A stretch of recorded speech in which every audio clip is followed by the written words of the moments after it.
नमस्कार. विद्यागुरु अकॅडमीमध्ये तुमच्या सगळ्यांचं स्वागत आहे. आजच्या या व्हिडिओमधनं आपण भारताच्या युनेस्को वर्ल्ड हेरिटेज साईट्स यांच्याबद्दल माहिती घेण्याचा प्रयत्न करूयात.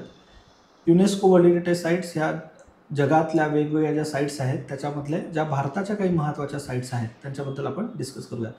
सो टोटल 43 साईट्स आहेत. आपण 43च्या 43 साईट्स बघणार आहोत, पण सगळ्या साईट्स तेवढ्याच डेप्थमध्ये बघायची गरज नाही असं मला वाटतं. काही साईट्स तुम्हाला ऑलरेडी माहिती असतील, वेल अँड गुड, पण कधी इस्टॅब्लिश झाली, कधी आली, कोणत्या वर्षी किती झाल्या, काय ती थीम होती, या वेगवेगळ्या गोष्टी जाणून घेण्याचा प्रयत्न करूयात. कॉम्पिटिटिव्ह एक्झाममध्ये जर आत्तापर्यंत तुम्ही मोस्टली आपण जे म्हणतो की PYQs जर बघितलं असतील तर ह्या साईट्सचं महत्त्व खूप जास्त आहे. तुम्ही UPSC असेल, MPSC असेल, और in fact for that matter any competitive exam असेल तरी याचं महत्त्व आहे. बँकिंगच्या पण वेगवेगळ्या कॉम्पिटिटिव्ह एक्झाममध्ये जनरल अवेअरनेसमध्ये ह्याच्याबद्दल काही ना काही प्रश्न आलेले आहेत. सो ते बघून घेण्याचा प्रयत्न करूयात. आय होप तुम्हाला लेक्चरमधनं जी तुमची आत्तापर्यंतची जी अंडरस्टँडिंग होती त्याच्यामध्ये कुठेतरी व्हॅल्यू ॲडिशन होईलच, हा आमचा नक्कीच प्रयत्न असेल. फक्त एक सजेशन आहे तुम्हाला सगळ्यांना, जे नॉर्मल जर लोक कोण बघत असाल तर ठीक आहे, त्यांनी एक इंटरेस्ट म्हणून और एक अवेअरनेस म्हणून बघितला आणि सोडला तर चालेल. पण जे कॉम्पिटिटिव्ह एक्झामचे जे स्टुडंट्स आहेत, जे ॲस्पिरंट्स आहेत, तर त्या लोकांनी ह्याच्या नोट्स काढल्या तर जास्त बेटर होईल असं मला वाटतं. कारण का जर तुमच्याकडे नोट्स आहेत तर तुम्ही ते परत रिवाईज करू शकाल. जे रिवाईज करू शकाल तेच रिकॉल करू शकाल आणि तेच रिप्रोड्यूसवर आठवेल पण एक्झाममध्ये. फक्त एक व्हिडिओ बघितला एकदा आणि ठीक आहे काहीतरी होतं तर त्याची रिकॉल व्हॅल्यू तेवढी राहत नाही. कितीही कसाही व्हिडिओ असला तरी शेवटी जोपर्यंत तुम्ही मल्टिपल टाइम्स ते बघत नाही, समजून घेत नाही तर आहे. तर व्हिडिओ परत बघणार, व्हिडिओ मोठाही असेल तर ते बघण्यापेक्षा जर एकदा नोट्स काढल्या तर नोट्स कमी वेळामध्ये आरामात रिवाईज होऊ शकतात. सो आय विल सजेस्ट की तुम्ही जर नोट्स काढून ठेवल्या, ह्याच्या ज्या काही तुमच्या करंट अफेअरच्या बुकलेट्स असतील, तुमचा जो काही सब्जेक्ट असेल, आर्ट अँड कल्चर म्हणा और एनिथिंग, त्याच्यामध्ये जर हे तर तुम्ही नोट्स काढल्या तर जास्त फायदा होईल असं मला वाटतं आणि आपण ते समजून घेण्याचा प्रयत्न करूयात. मी खूप जास्त डेप्थमध्ये घेणार नाही आहे, मी खूप बेसिकच सांगण्याचा प्रयत्न करेन, जे कदाचित 60-70% तुम्हाला माहिती पण असेल, पण कुठे ज्या काही ॲडिशनल गोष्टी आहेत ते पण तुम्ही ॲड नक्की करू शकता. Okay, so let's start. जर तुम्हाला व्हिडिओ आवडला किंवा असेल तर आमचं टेलिग्राम चॅनल आहे, लिंक दिलेली डिस्क्रिप्शनमध्ये, ते पण जॉईन करा. तिथे पण ती फाईल असेल आणि तुम्ही यूट्यूबवर आमच्या कमेंट्समध्ये पण आम्हाला नक्की सजेस्ट करू शकता, सांगू शकता आणि पुढे कोणता असा व्हिडिओ पाहिजे तर ते पण आम्हाला सजेस्ट करण्याचा प्रयत्न, आम्ही त्याच्यावर पण काम करू, तुम्हाला देण्याचा प्रयत्न करू. Okay, so let's start. So ह्या वर्ल्ड हेरिटेज साईट्स कोण रिलीज करतात तर ती जी बॉडी आहे ती आहे युनेस्को ह्या वर्ल्ड हेरिटेज साईट्सची लिस्ट रिलीज करतं. युनेस्कोबद्दल थोडीशी माहिती, तर युनेस्को 1945मध्ये इस्टॅब्लिश झालं आहे, सेम इयर जेव्हा युनायटेड नेशन्सचं इस्टॅब्लिशमेंट झाली. युनेस्कोला युनायटेड नेशन्सची एक स्पेशलाइज्ड ऑर्गनायझेशन म्हणून बघितलं जातं. स्पेशलाइज्ड ऑर्गनायझेशन म्हणून त्याचं डेझिग्नेशन आहे. त्याचं काम एज्युकेशन, सायन्स आणि कल्चर ह्यांना प्रोटेक्ट करणं, प्रमोट करणं आणि प्रिझर्व्ह करणं, प्रोटेक्ट, प्रिझर्व्ह आणि प्रमोट ह्या करण्यामध्ये त्यांचा महत्त्वाचा रोल आहे. युनेस्कोचा एक हेडक्वार्टर पण तुम्ही एक जनरल अवेअरनेस म्हणून लक्षात ठेवू शकता. यावर्षी जिथे ऑलिम्पिक झाले ती सिटी म्हणजे पॅरिसला ह्याचं हेडक्वार्टर आहे, जी फ्रान्स या देशाची कॅपिटल आहे. हे पण तुम्ही लक्षात ठेवू शकता. आता त्याच्यासोबत महत्त्वाचं की ही जी वर्ल्ड हेरिटेजची जी लिस्ट आहे तर ह्यामध्ये पण तुम्ही दोन गोष्टी महत्त्वाच्या लक्षात ठेवू शकता. ह्याच्यात पण दोन गोष्टी असतात. एक असते ती म्हणजे टँजिबल हेरिटेज आणि एक असते ती असते इनटँजिबल हेरिटेज. टँजिबल हेरिटेज म्हणजे काय, जे आपण बघू शकतो, जे आपण व्हिजिट देऊ शकतो. इनटँजिबल म्हणजे जे आहेत, लँग्वेज एक इनटँजिबल हेरिटेज असेल, स्क्रिप्ट टँजिबल हेरिटेज आहे. एक सिम्पल एक्झाम्पल त्याच्यासारखं, बरोबर. सो आपण आजच्या ह्याच्यामधनं टँजिबल लिस्ट बघण्याचा प्रयत्न करूयात. ठीक आहे. ह्याची सुरुवात जी आहे जगात सगळ्यात पहिले, ह्याची सुरुवात युनेस्कोच्या अंडर जी झाली होती ती 1978मध्ये झाली होती. 1978मध्ये जगातली पहिली वर्ल्ड हेरिटेज साईट डिक्लेअर झाली होती.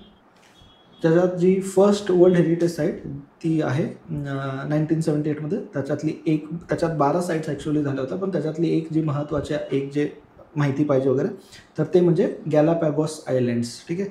सो गॅलापॅगोस आयलँड जी इक्वेडोरच्या बाजूला आहे ती एक महत्त्वाची. ह्याच्यासोबतच भरपूर जण जे US मध्ये वगैरे कधी ऐकलं असेल तर येलोस्टोन नॅशनल पार्क आहे. तर हे महत्त्वाचं आहे हॉट स्प्रिंगसाठी पण, बायोडायव्हर्सिटी पण आहे, पण हॉट स्प्रिंगसाठी हे फार फेमस आहे. तर येलोस्टोन अशा वेगवेगळ्या 12 साईट्स तेव्हा डिक्लेअर झाल्या होत्या 1978मध्ये. अशाच प्रकारे आता भारताची जी फर्स्ट आहे, India's first world heritage site जी आहे ती डिक्लेअर झाली होती 1983मध्ये. ठीक आहे. इंडियाची जी फर्स्ट वर्ल्ड हेरिटेज साईट आहे ती 1983मध्ये झाली होती. पण 1983मध्ये एक नाही तर टोटल 4 वर्ल्ड हेरिटेज साईट्स ज्या इंडियाच्या आहेत त्या इन्क्लूड केल्या गेल्या होत्या. तर 1983मध्ये 4 इंडियाच्या वर्ल्ड हेरिटेज साईट्स इन्क्लूड केल्या होत्या. त्या कोणत्या, त्या एक एक बघण्याचा आपण प्रयत्न करूयात. सो मी प्रयत्न करेल की तुम्हाला एक इमेज दाखवण्याचा प्रयत्न करेल. सो आय होप त्या इमेजमधनं तुम्ही आयडेंटिफाय करण्याचा प्रयत्न करा. ह्याच्यातनं तुम्हाला पण तुम्ही व्हिडिओ पॉज करून पण 1-2 सेकंड ब्रेक घेऊन आयडेंटिफाय करू शकता ही कोणती आहे. जर तुम्ही आयडेंटिफाय करू शकला तर ह्याचा अर्थ की तुम्ही ह्याच्याबद्दल वाचलेलं आहे, तुमची पिक्टोरियल मेमरी पण चांगली आहे. ठीक आहे. सो स्टार्ट करूयात. फर्स्ट, आय होप तुम्ही ह्याला आयडेंटिफाय करू शकला. आणि मुद्दामून मॉन्सूनचा सीझन आहे, पाऊस पडलेला आहे आणि ती जी ग्रीनरी आहे त्याच्यामधनंच त्या दडपलेल्या लपलेल्या आणि बाहेर येत असलेल्या त्या काही महत्त्वाच्या केव्ज आहेत. तर त्याच्यातली सगळ्यात पहिली जी महत्त्वाची साईट आहे ती म्हणजे Ajanta caves. So Ajanta caves ही 1983मध्ये डिक्लेअर झालेली one of the first site आहे. ही साईट फेमस आहे बुद्धिस्ट केव्ह म्हणून. बरोबर आहे, बुद्धिस्ट केव्ह म्हणून पण ही साईट फेमस आहे 1983मध्ये. ही साईट तशी जी तयार झाली आहे ह्याच्यामध्ये ज्या वेगवेगळ्या केव्ज आहेत, ह्या केव्ज असं म्हटलं जातं 2 century BC to 3 century AD, जवळपास 400-500 वर्ष गुप्त एम्पायरच्या येईपर्यंत ह्यामध्ये वेगवेगळ्या प्रकारे काम झालं होतं. ह्याच्यामध्ये सगळ्यात महत्त्वाचं जे आपल्या सगळ्यांना माहिती असतंच आणि असायला पाहिजे, ज्याच्यासाठी आपण इनफॅक्ट बघायला पण जातो, तो म्हणजे इथे असलेल्या काही महत्त्वाच्या पेंटिंग्स. तर त्याच्यातला हा जो पद्मपाणीचा आहे, सो पद्मपाणीची काही महत्त्वाचे बोधिसत्वाज म्हणतात. अगेन आपण खूप डिटेलमध्ये नाही जायचं, पण ह्या ज्या पेंटिंग्स आहेत ज्या भिंतीवर आहेत त्यांना मुराल्स म्हटलं जातं. फ्रेस्कोज आणि मुराल्स, त्याची टेक्निक वेगवेगळी, ती आपण आत्ता बघण्याचा प्रयत्न नाही आपला, पण माहिती असलं तर चांगलं आहे. तर हे पद्मपाणी आहे, वज्रपाणी, अशा महत्त्वाच्या वेगवेगळ्या पेंटिंगसुद्धा इथे बघायला मिळतात. मोठ्या प्रमाणावर तुम्ही कलर्सचा यूज बघा, टेक्स्चरचा यूज बघा, अप्रतिम अशा ह्या काही केव्ज आहेत. इथे जी नदी जाते, ज्या नदीच्या साईडला हे आहेत, त्या नदीचं पण नाव महत्त्वाचं आहे, तर ते पण लक्षात ठेवू शकता. वाघोरा ही एक महत्त्वाची रिव्हर, त्या रिव्हरच्या साईडला जे एक व्हॅली आहे, त्या व्हॅलीच्या ज्या दगडांवर बेसॉल्टिक रॉक आहे, त्या बेसॉल्टिक रॉकमध्ये हे बनवलं आहे. तर ह्याच्यामध्ये बुद्धिझमच्या 2 गोष्टी महत्त्वाच्या आहेत. इथे काही प्रमाणात चैत्यास पण तुम्हाला दिसतात आणि विहारास पण आहेत. तर विहारा म्हणजे प्लेस ऑफ ड्वेलिंग आहे. ड्वेलिंग म्हणजे जिथे ते जे साधू वगैरे आहेत ते राहायचे, आणि चैत्य म्हणजे जिथे प्लेस ऑफ वर्शिप आहे, जिथे पूजा वगैरे केली जायची. ते डोम लाईक स्ट्रक्चर आहे. तुम्ही ह्याच्या जर अजून इमेजेस बघितल्या तर तुम्हाला लक्षात येईल. मी जास्त तुम्हाला इन्फॉर्मेशन आता उगाच बंबार्ड करणार नाही. ही साईट महाराष्ट्रात आहे. सगळ्यांनी तुमच्यापैकी भरपूर जणांनी कधी ना कधी बघितलीसुद्धा असेल. शाळेत आपल्या वेगवेगळ्या प्रकारे ह्याच्या ट्रिप्स सहलीसुद्धा गेल्या असतील. ह्याच्यानंतर जी दुसरी महत्त्वाची जी साईट आहे, जी तुम्हाला सगळ्यांना माहिती असणं आणि इमेजवरनं अगेन जे मी म्हणत होतो आयडेंटिफाय करू शकाल, तर येस, जर तुमचं बरोबर आलं असेल तर करेक्ट आन्सर आहे एलोरा केव्ज. ठीक आहे. सो एलोरा वेरूळच्या लेण्या म्हणून फार महत्त्वाचा फेमस आहे. आता जसं आपण अजंताबद्दल जसं प्रिडॉमिनंटली बोललो की अजंता केव्ज जशा बुद्धिझमसाठी फेमस आहेत, तर एलोरा केव्जमध्ये एक महत्त्वाचं आहे की इथे बुद्धिझम तर आहेच आहे, बुद्धिस्ट केव्ज तर आहेच, पण इथे हिंदुइझमच्या पण भरपूर एक महत्त्वाचं, हिंदुइझमला पण महत्त्व दिलेलं आहे. आणि इथे जैनिझमच्या पण काही केव्ज दिसायला मिळतात. म्हणजे जे तीर्थंकर्स आहेत त्यांच्या पण काही इथे केव्ज बघायला मिळतात, त्यांचे स्कल्पचर्स बघायला मिळतात, त्यांच्या मूर्त्या बघायला मिळतात. तर हे सगळ्या फेथला सोबत घेऊन जाणारी एक सेक्युलर सर्किट असं म्हटलं जातं. बरोबर आहे, एलोरा केव्ज. तर एलोरा केव्ज ह्याच्यामुळे पण असं कळतं की हे एलोरा केव्ज एका पर्टिक्युलर टाईम पिरियडमध्ये बनण्यापेक्षा वेगवेगळ्या वेळा त्याचं ओव्हर द लॉंग पिरियड त्याचं बिल्डिंग कन्स्ट्रक्शन झालेलं आहे. ह्याच्यामध्ये अजून एक महत्त्वाचं जी गोष्ट तुम्हाला सगळ्यांना माहिती असणं मला असं वाटतं गरजेचं आहे की ही जी केव आहे ही ह्याला सिंगल रॉक म्हणजे मोनोलिथिक म्हटलं जातं. मोनोलिथिक म्हणजे काय, एका सिंगल, आणि तुम्हाला दिसेल पण म्हणून ती मुद्दामून अशी इमेज पण आहे की एका सिंगल दगडामध्ये ही कोरलेली आहे. आता ह्याच इमेजला जर मी तुम्हाला एका वेगळ्या स्ट्रक्चरमध्ये, म्हणजे ह्याच केव्हचा एक जो सगळ्यात महत्त्वाची जी ही तुम्हाला दिसते, हे एक mount Kailasha, Ravana shaking mount Kailasha, तर हा बघा, तर एक सिंगल रॉक आहे. आणि हा रॉक पण आहे, जेव्हा ही केव्ज कन्स्ट्रक्ट केली तर रॉकमधनं पण इन्व्हर्टेड कन्स्ट्रक्शन झालेलं आहे, म्हणजे आधी टॉप बनला मग खाली खाली येत गेलेले असे हे केव्ज आहेत. तर हे सगळ्यात म्हणजे जगातल्या मोनोलिथिकमध्ये इन्व्हर्टेड असलेली ही एकमेव अशी साईट आहे आणि म्हणून ती वर्ल्ड हेरिटेज साईटच्या आणि इनफॅक्ट भारताच्या लिस्टमध्ये येणारी पहिली पण साईट आहे. आणि तुम्ही बघा म्हणजे आता तुम्हाला हे दिसतं की सरळ उभं आहे, पण ह्याचं कन्स्ट्रक्शन जे झालं होतं, जे कटिंग झालेलं ते उलटं होत गेलेलं आहे. खूप मार्वलस अशी मॅजेस्टिक अशी ही साईट आहे. आय होप तुम्ही ही बघितली नसेल तर तुमच्या एक्झाममधनं जेव्हा पण तुम्ही प्रिलिम्स और मेन्स झाल्यानंतर आवर्जून बघण्यासारख्या ह्या महत्त्वाच्या 2 साईट्स आहेत. एलोरा केव्ज. एलोरा केव्जबद्दल पण एक महत्त्वाचं आणि इनफॅक्ट ह्या दोन्ही केव्जमध्ये ही पण महाराष्ट्रात आहे आणि इनफॅक्ट अजंता आणि एलोरा ह्या दोन्ही केव्ज ज्या आहेत महाराष्ट्रामध्ये आणि महाराष्ट्राच्या छत्रपती संभाजीनगर ह्या जिल्ह्यामध्ये आहे, हे पण लक्षात राहू द्या. 1983मध्येच पहिल्यांदा. ह्या 2 साईट्स आपण बघितल्यानंतर आता जी तिसरी साईट आहे, इनफॅक्ट जर तुम्ही ह्याच्यातल्या काही म्हणजे मुद्दामून एक इमेज आणली होती की तुम्ही त्याच्यावर जे काम झालेलं आहे, जे स्कल्पचर जे आहेत, जे छोटं इतक्या फाईन डिटेल्स, इतक्या मायक्रो डिटेल्स आहेत, पण खूप चांगल्या प्रकारे त्याच्यात दाखवण्याचा आणि ते पिलर्स जे आहेत अतिशय देखावे असं ते केलेलं आहे. नेक्स्ट जी साईट आहे, आता ह्या साईटमधनं आय होप तुम्ही आयडेंटिफाय केली असेल आणि जर तुमचं उत्तर ताजमहल आहे तर तुम्ही चुकीचं नाही आहे, बरोबर आहे. पण ह्याच्यामधनं मी 2 ॲक्च्युली साईट तुम्हाला कन्वे करण्याचा. ताजमहल तर बरोबरच आहात, ते तर आपल्याला बघायचंच आहे. पण जी आत्ता जिथनं मी फोटो काढला आहे म्हणजे हा दिसतोय तुम्हाला, हा आहे आग्रा फोर्ट. ठीक आहे. So Agra fort is the third site जे आपण बघतोय. आग्रा फोर्टमध्येच एक खिडकी आहे जिथे शहाजहानला बंदी बनवण्यात आलं होतं आणि त्याला ताजमहल दिसायचं का, कारण का ते मुमताजाने त्याच्यासाठी बांधलेलं आहे. सो ते जे आहे ते त्याच्या आठवणीतनं त्याचं. तर आत्ताची जी आपण साईड बघतोय ती आहे आग्रा फोर्ट. ठीक आहे. महत्त्वाचं लक्षात असू द्या. आग्रा फोर्ट जो आहे ना, तर जो अकबर आहे असं म्हटलं जातं. तर अकबरचा जो कोर्ट पोएट होता अबू फजल, तर अबू फजलने त्याच्या जी ऑटोबायोग्राफी किंवा जी बायोग्राफी लिहिलेली आहे तर त्याच्यामध्ये असं म्हटलं की आग्रा फोर्ट जो आहे ना तो आधी म्हणजे एक ब्रिक फोर्टसारखा भेटला होता अकबरला. अकबर जेव्हा लढाई करून आला तर एक विट्याचा एक ब्रिक फोर्ट म्हणून होता. त्याला इनफॅक्ट आधीचं नाव पण जे होतं ते जे अबू फजलने लिहिलं आहे तर बादलगड असं काहीतरी त्याचं नाव पण त्याने सांगितलं की असं होतं, ब्रिक फोर्ट काइंड ऑफ होतं.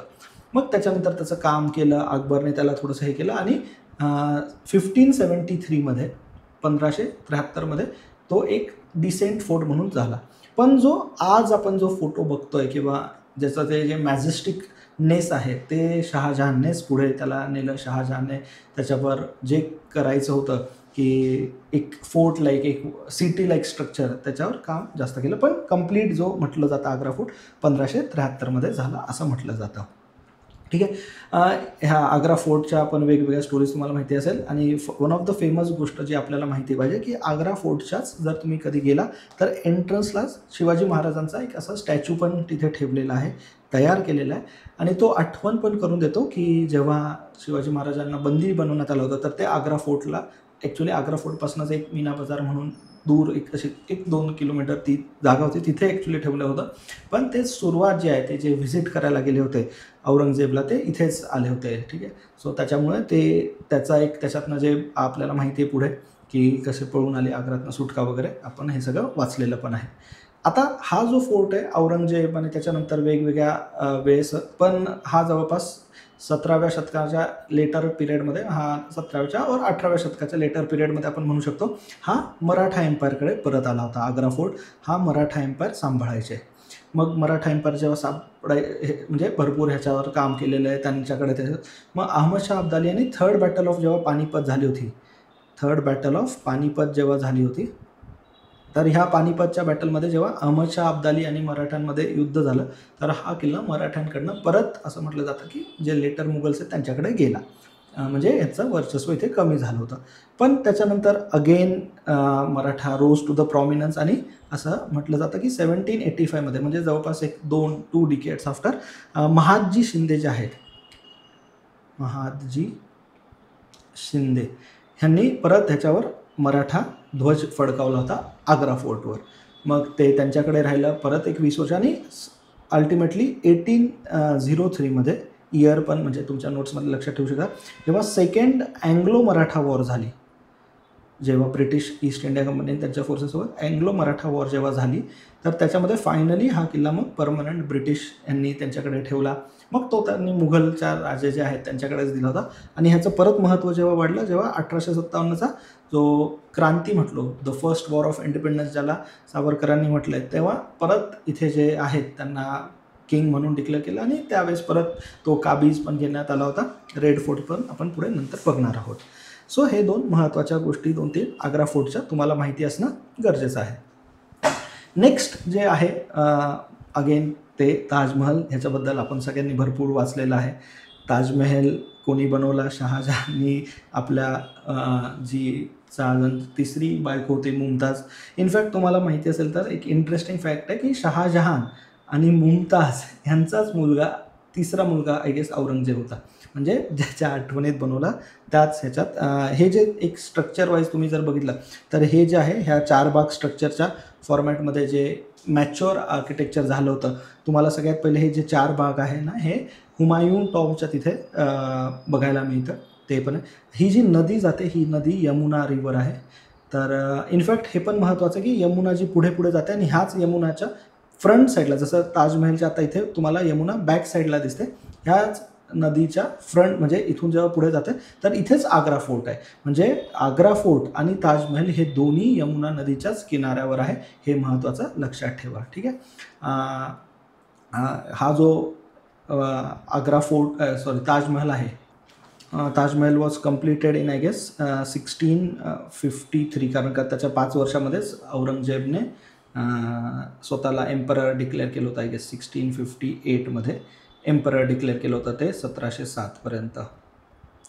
सो बाकी तर ताजमहल कसं बनलेलं आहे, तिथे काय आहे, हे सगळं तुम्हाला माहिती आहे. ते जास्त हे नाही, फक्त वाचताना पण. आणि ह्या दोन्ही साईड ज्या आहेत आग्रामध्येच आहेत आणि उत्तर प्रदेश या राज्यामध्ये आहे, हे पण तुम्हाला बेसिकली माहिती आहे. ताजमहलला एक रिकग्नाईज केलं होतं one of the highest visited place in the world. Highest visited म्हणजे सगळ्या ते वेगवेगळे जे आर्किओलॉजिकल सर्वेज आणि त्यांचे जे तिकीट आहेत, one of the highest visited place by tourist in the world, ही एक ती प्लेस आहे. सो आय होप 4 साईट तुम्हाला आता क्लिअर आहेत. कोणत्या कोणत्या ह्या 4 साईट्स आहेत तर आपण ज्या 1983मध्ये बघितल्या. 1984मध्ये 2 अगेन पुढच्या 2 महत्त्वाच्या साईट्स आहेत. त्याच्यातली आय होप पहिली तुम्ही आयडेंटिफाय करू शकाल. सो येस, ही जी साईट आहे 1984मध्ये 2 साईट आल्या. त्याच्यातली जी पहिली साईट आहे ती आहे sun temple of Konark. Sun temple of Konark. आणि हे कुठे आहे तर ओडिशा राज्यामध्ये आहे सन टेम्पल ऑफ कोणार्क. ठीक आहे. सो हे अगेन तुम्ही ह्याच्यात जर बघू शकता तर एक चॅरियॉट आहे. रथ मी पुढे दाखवेल पण तुम्हाला एक आधी इमेज वगैरे, तर त्याच्यात तुम्हाला दिसेल. हां, सो हे बघा इथे चॅरियॉट्समधनं एक रथसारखा बनवलेला आहे. सो जायंट ऑर्नामेंटेड चॅरियॉट आणि त्यात म्हणजे त्याच्यासारखं आहे. त्याच्यावर त्याच्या आर्किओलॉजिकल स्टाईलमधनं हे आहे. ही एक महत्त्वाची जी स्टाईल आहे ह्याला कलिंगा स्टाईल ऑफ टेम्पल आर्किटेक्चरसुद्धा म्हणतात. कलिंगा स्टाईल ऑफ टेम्पल आर्किटेक्चरचा एक खूप मॅजेस्टिक एक्झाम्पल आहे Kalinga style of temple architecture. ठीक आहे. सो ते पण एक महत्त्वाचं लक्षात ठेवा. ही साईट कोणी बनली, कधी बनली, तर एक फक्त महत्त्वाचं म्हणजे तर ही साईट जी आहे नरसिम्हा 1 ह्याच्या टाईम पिरियडमध्ये झाली होती, जो तेव्हाच्या एक महत्त्वाची तर ईस्टर्न गंगाज डायनेस्टी, ज्यांनी फेमस आहे eastern Ganga dynasty. So eastern Ganga dynasty आणि तेव्हा ही तयार झाली 13th सेंचुरीमध्ये. 13th सेंचुरीमध्ये ही तयार झालेली आहे. महत्त्वाची अशी एक्झॅक्ट खूप इम्पॉर्टंट आहे. इनफॅक्ट वेगवेगळ्या प्रकारे तुम्हाला माहिती पण असेल. सो ह्याच्यातलं एक जे महत्त्वाचं म्हणजे त्याचा जो व्हील आहे, बरोबर आहे, हे ह्याचं आपल्याला महत्त्व पण माहिती आहे. इनफॅक्ट हे जे व्हील आहे हे एक टाईम इन्स्ट्रुमेंट, टाईम डिनोटिंग इन्स्ट्रुमेंटसुद्धा बघितलं जातं. ॲक्च्युली ह्याच्यावर जेव्हा शॅडो पडते त्या शॅडोमधनं तुम्ही एक्झॅक्ट टाईम विथ मिनिट सांगू शकता. इतकं प्रिसाईज ते तसं कन्स्ट्रक्ट केलं with the help of shadow. तर शॅडो म्हणजे ज्या ह्याच्यावर पडते तर तो घडीचा एक टाईम दाखवतो, खूप प्रिसिजनने दाखवतो असं म्हटलं जातं.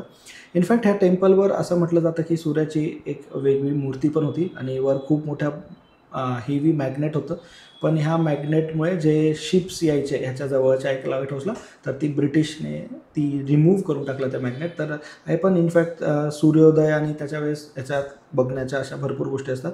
One of the most visited place also. त्याच्यातनं फक्त एक प्रश्न आहे की हे जे व्हील आहे हे कोणत्या रुपयाच्या नोटच्या मागे हे आहे, तर ते पण तुम्हाला जर माहिती असेल तर ते पण एक चांगली गोष्ट आहे. तर 10 रुपयाच्या नोटच्या मागे हे व्हील असेल, तर 10 रुपयामध्ये तुम्ही लक्षात ठेवू शकता कोणार्कचं सन टेम्पल हे दाखवतात. सन टेम्पलचा तो सिग्निफिकन्स आहे. आता 1984मध्ये जी दुसरी एक खूप महत्त्वाची साईट जी आहे, तर त्याच्यातनं तुम्ही आयडेंटिफाय जर करू शकला तर शोर तर दिसतंय आणि त्याच्यावरनं जे टेम्पल आहे शोर टेम्पल, त्याच्यावरनं तुम्ही आयडेंटिफाय करू शकता. आपण महाबलीपुरमबद्दल बोलतोय. महाबलीपुरम, तर महाबलीपुरम जे आहे महाबलीपुरमचं टेम्पल कॉम्प्लेक्स आहे. सो टेम्पल कॉम्प्लेक्स म्हणजे एक सिंगल फक्त शोर टेम्पल नाही, तर वेगवेगळे जे टेम्पल आहेत ते कॉम्प्लेक्सच त्याच्यामध्ये इन्व्हॉल्व केलेले आहेत. तर हे जे आहे हे तामिळनाडूमध्ये आहे. ह्याच्याबद्दल पण महत्त्वाचं आहे, तर it is the group of monuments not the single temple. तर त्याच्यातला जो सगळ्यात फेमस जो म्हटला जातो त्याच्यातला हा जो टेम्पल आहे हा शोर टेम्पल आहे. नावावरनंच तुम्हाला काय शोर टेम्पल, अगेन दगडांमधनं बनवलेला वगैरे तो महत्त्वाचा आहे. महाबलीपुरमला त्याचं अल्टरनेटिव्ह नाव आहे मामलापुरम. मामलापुरम म्हणून सुद्धा ह्याची ओळख आहे आणि इनफॅक्ट मामलापुरमला ह्याला पोर्ट सिटी म्हणून सुद्धा ओळखलं जातं. त्याची पोर्ट सिटी म्हणून ओळख होती. हे जे टेम्पल आहे किंवा हे जे महाबलीपुरम टेम्पल कॉम्प्लेक्स आहे ह्याच्यासाठी एक जे महत्त्वाचं आहे, तर ही जे आहेत तर हे पंचपांडव रथास खूप फेमस आहेत इथले. तर पंचपांडव रथाज आणि त्याच्यामधलं जे स्कल्पचर आहे ते महत्त्वाचं आहे. हे जे बिल्ड केलं होतं हे पल्लवा डायनेस्टीच्या वेळेस बिल्ड केलेलं आहे. सो इथे जी डायनेस्टी होती ती पल्लवा डायनेस्टी होती.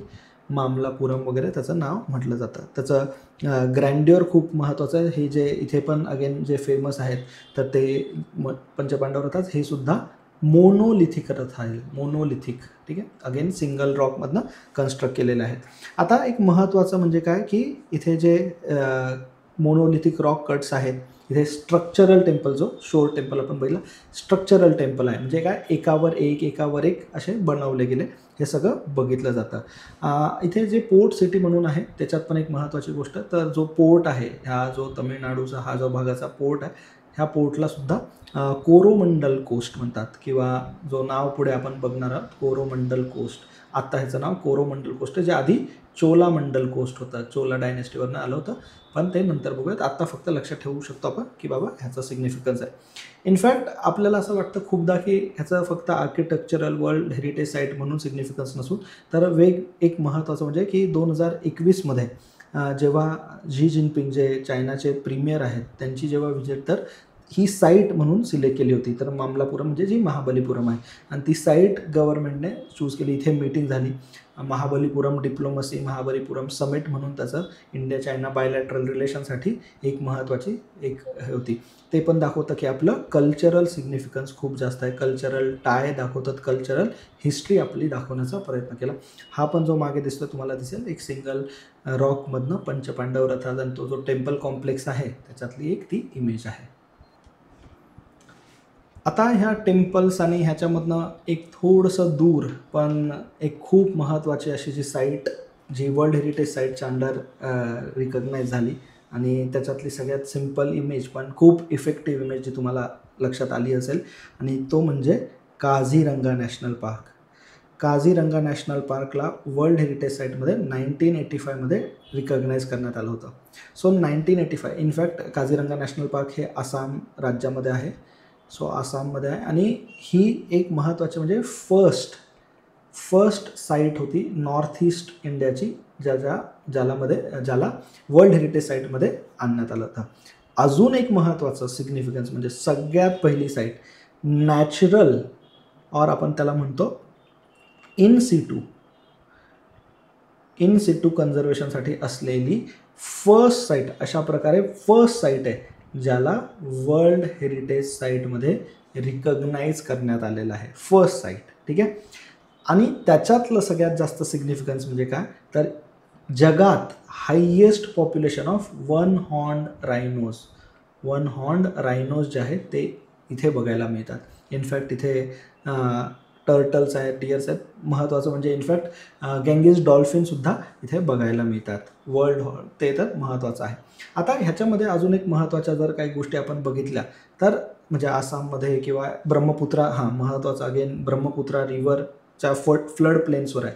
सो ही जी साईट आहे it is on the flood plains of Brahmaputra river, flood plains of Brahmaputra, जी आसाम इनफॅक्ट नॉर्थ ईस्टची लाईफलाईन म्हणूनच कन्सिडर केलं जातं.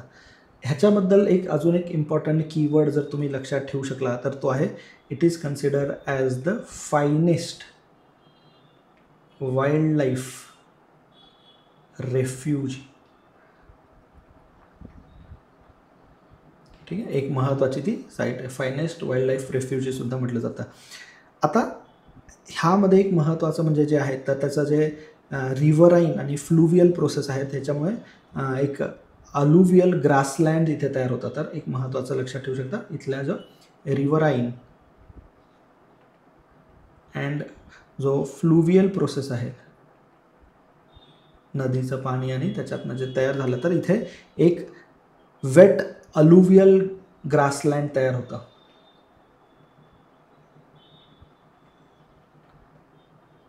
आणि ह्या ग्रासलँडमुळेच त्याची जी ग्रोथ आहे ती झालेली आहे. ठीक आहे, सो हे पण एक महत्त्वाचं काझीरंगाबद्दल लक्षात ठेवू शकता.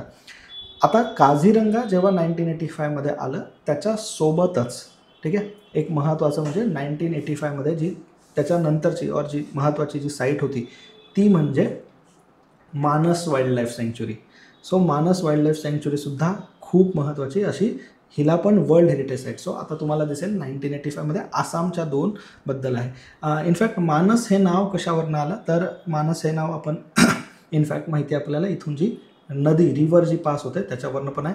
आणि इनफॅक्ट हे जे नाव आहे तर हे मानसा जे एक आपल्याला माहिती आहे Hindu goddesses of snake, Hindu goddesses of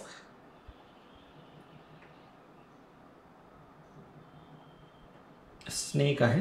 आणि ते कळालं असेल तुम्हाला त्याच्या शेपवरून, बरोबर आहे. सो त्याच्यावरनं ते मानस हे नदीचं नाव आलेलं आहे. मानस नदी पास होते म्हणून तेच आहे.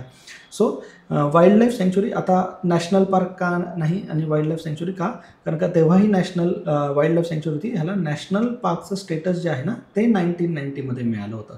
सो त्याच्यामुळे मानस वाईल्ड लाईफ सँक्च्युरी आपण वर्ल्ड हेरिटेज साईटमध्ये म्हटलं जातं. इनफॅक्ट ही जी साईटची जर लोकेशन आहे मानस वाईल्ड लाईफ सँक्च्युरी ह्याची जी लोकेशन आहे, लोकेशनबद्दल खूप एक फेमस लाईन जी वाचली होती ती मी तुम्हाला सांगतो. लोकेशन ह्याचं आहे फुटहिल्स ऑफ हिमालयाज. पण फक्त फुटहिल्स ऑफ हिमालयाज म्हटल्यापेक्षा ॲक्च्युली ह्याला असं म्हटलं जातं की where wooded hills give way to alluvial grasslands and tropical forest, where wooded hills give way to alluvial grasslands and tropical forest. हे खूप एक इम्पॉर्टंट तुम्ही लाईन वगैरे कुठे पण जर आलं तर तुम्ही लिहू शकता. ह्याचं जे मॅनेजमेंट आहे ते आसाम फॉरेस्ट डिव्हिजन करतंच, पण ते सोबत करतं इथला एक महत्त्वाचा जो आहे Bodoland territorial council. Bodoland territorial council जे आपल्याला माहिती आहे एक 6th शेड्यूलमधलं ऑटोनॉमस काउन्सिल आहे. 6th शेड्यूलमधलं ह्याची एंट्री कधी झाली होती तर 6th शेड्यूलमध्ये ह्याची एंट्री 2003मध्ये झाली होती. 6th schedule of the constitution. 5th आणि 6th शेड्यूल हे तुम्हाला माहिती असेल, नाही माहिती तर पॉलिटीमध्ये होईलच. त्याच्यानंतर जे पुढचं महत्त्वाचं आहे ते आहे केवलादेव. केवलादेव 1985मध्येच डिक्लेअर झालेलं आहे 1985मध्ये. सो आता तुम्हाला दिसेल की 1985मध्ये मंदिर आणि ह्याच्यापेक्षा महत्त्वाचं आता सिग्निफिकन्स कुठे चेंज झालं, शिफ्ट झाले तर ते नॅचरल साईट्सवर. आणि केवलादेवलाच म्हटलं जातं, केवलादेव नॅशनल पार्कला म्हटलं जातं बर्ड्स पॅराडाईस. बरोबर आहे, birds in paradise. In fact wetland इंटरनॅशनलमध्ये पण ह्याचं आहे 1985मध्ये ही डिक्लेअर झालेली सेम इयरमध्ये. रामसार कन्व्हेन्शनमध्ये पण ह्याचं एक वेटलँड ऑफ इंटरनॅशनल इम्पॉर्टन्स म्हणून रिकग्निशन आहे, हे पण आपल्याला माहिती आहे. ही साईट जी आहे की बाबा बर्ड्स इन पॅराडाईस असं का म्हटलं जातं, कारण का आपण हे जेव्हा केवलादेव हे नाव ऐकतो तेव्हा आपल्याला एक महत्त्वाची जी टर्म ऐकतो आपण, it is the wintering ground of waterfall. ठीक आहे. सो बर्ड्स जे आहेत आणि ते मोस्टली जे बर्ड्स आहेत ते ज्या रिजनमधनं येतात तो रिजन म्हणजे नॉर्थ ऑफ हिमालयाज. ॲक्च्युली त्या रिजनचं नाव आहे पॅलिआर्टिक रिजनमधनं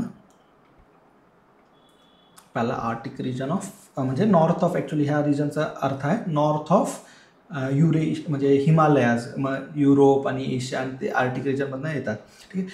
आधी जी ही साईट होती म्हणजे ॲक्च्युली केवलादेव हे जे आहे आधी ही फेमस होती हंटिंग रिझर्व्स ऑफ, म्हणजे फेमसपेक्षा इनफेमस म्हणूयात, की जे महाराजा होते, जे प्रिन्सली स्टेट्स होते त्यांचं एक हंटिंग रिझर्व म्हणून ही फेमस होती. त्याच्यानंतर याचं कन्झर्वेशन आणि हे म्हणून ते नंतर त्याचं काम वाढलेलं आहे, महत्त्व आहे. ठीक आहे. नॅशनल पार्क म्हणून पण महत्त्वाचं आहे. याची जी नियरेस्ट सिटी आहे जे आपल्याला माहिती आहे ती आहे भरतपूर, त्याच्यामुळे पण ते महत्त्वाचं लक्षात राहू द्या. सो 1985च्या 3 आता आपण बघितल्या. आता जे पुढे आहे 1986मध्ये. सो 1986मध्ये जे चर्चेस आहेत तर त्यांचं एक रिकग्निशन म्हणून हे झालं होतं. सो इथे पण एक कॉमन थीम तुम्हाला दिसेल 1986मध्ये 4 ज्या साईट्स आहेत त्या वर्ल्ड हेरिटेज साईट्समध्ये इन्क्लूड केल्या गेल्या होत्या. तर त्याच्यातली जी फर्स्ट आहे चर्चेस अँड कॉव्हेनंट्स ऑफ गोवा, आणि त्याच्यातलं चर्चेस ऑफ बॉम जीसस जे फार फेमस आहे, one of the most visited place of the Goa by the various people. आणि बॉम जीसस म्हणजे ॲक्च्युली ते फेमस याच्यासाठी की बॅसिलस, इनफॅक्ट तुम्हाला आता त्याच्या इमेजवरनं पण वगैरे आय होप लक्षात यायचं असेल. तर इथे ना जे सेंट झेवियर्स आहेत तर mortal remains of saint Xavier's, Christian धर्म जो आहे तो स्प्रेड करण्यामध्ये, त्याचं प्रोपोगेशन करण्यामध्ये सेंट झेवियर्सचं महत्त्वाचं काम आहे. तर it is one of the most revered churches of India, basilica of Bom Jesus, महत्त्वाचं लक्षात असू द्या. सो ही पण एक महत्त्वाची साईट आहे.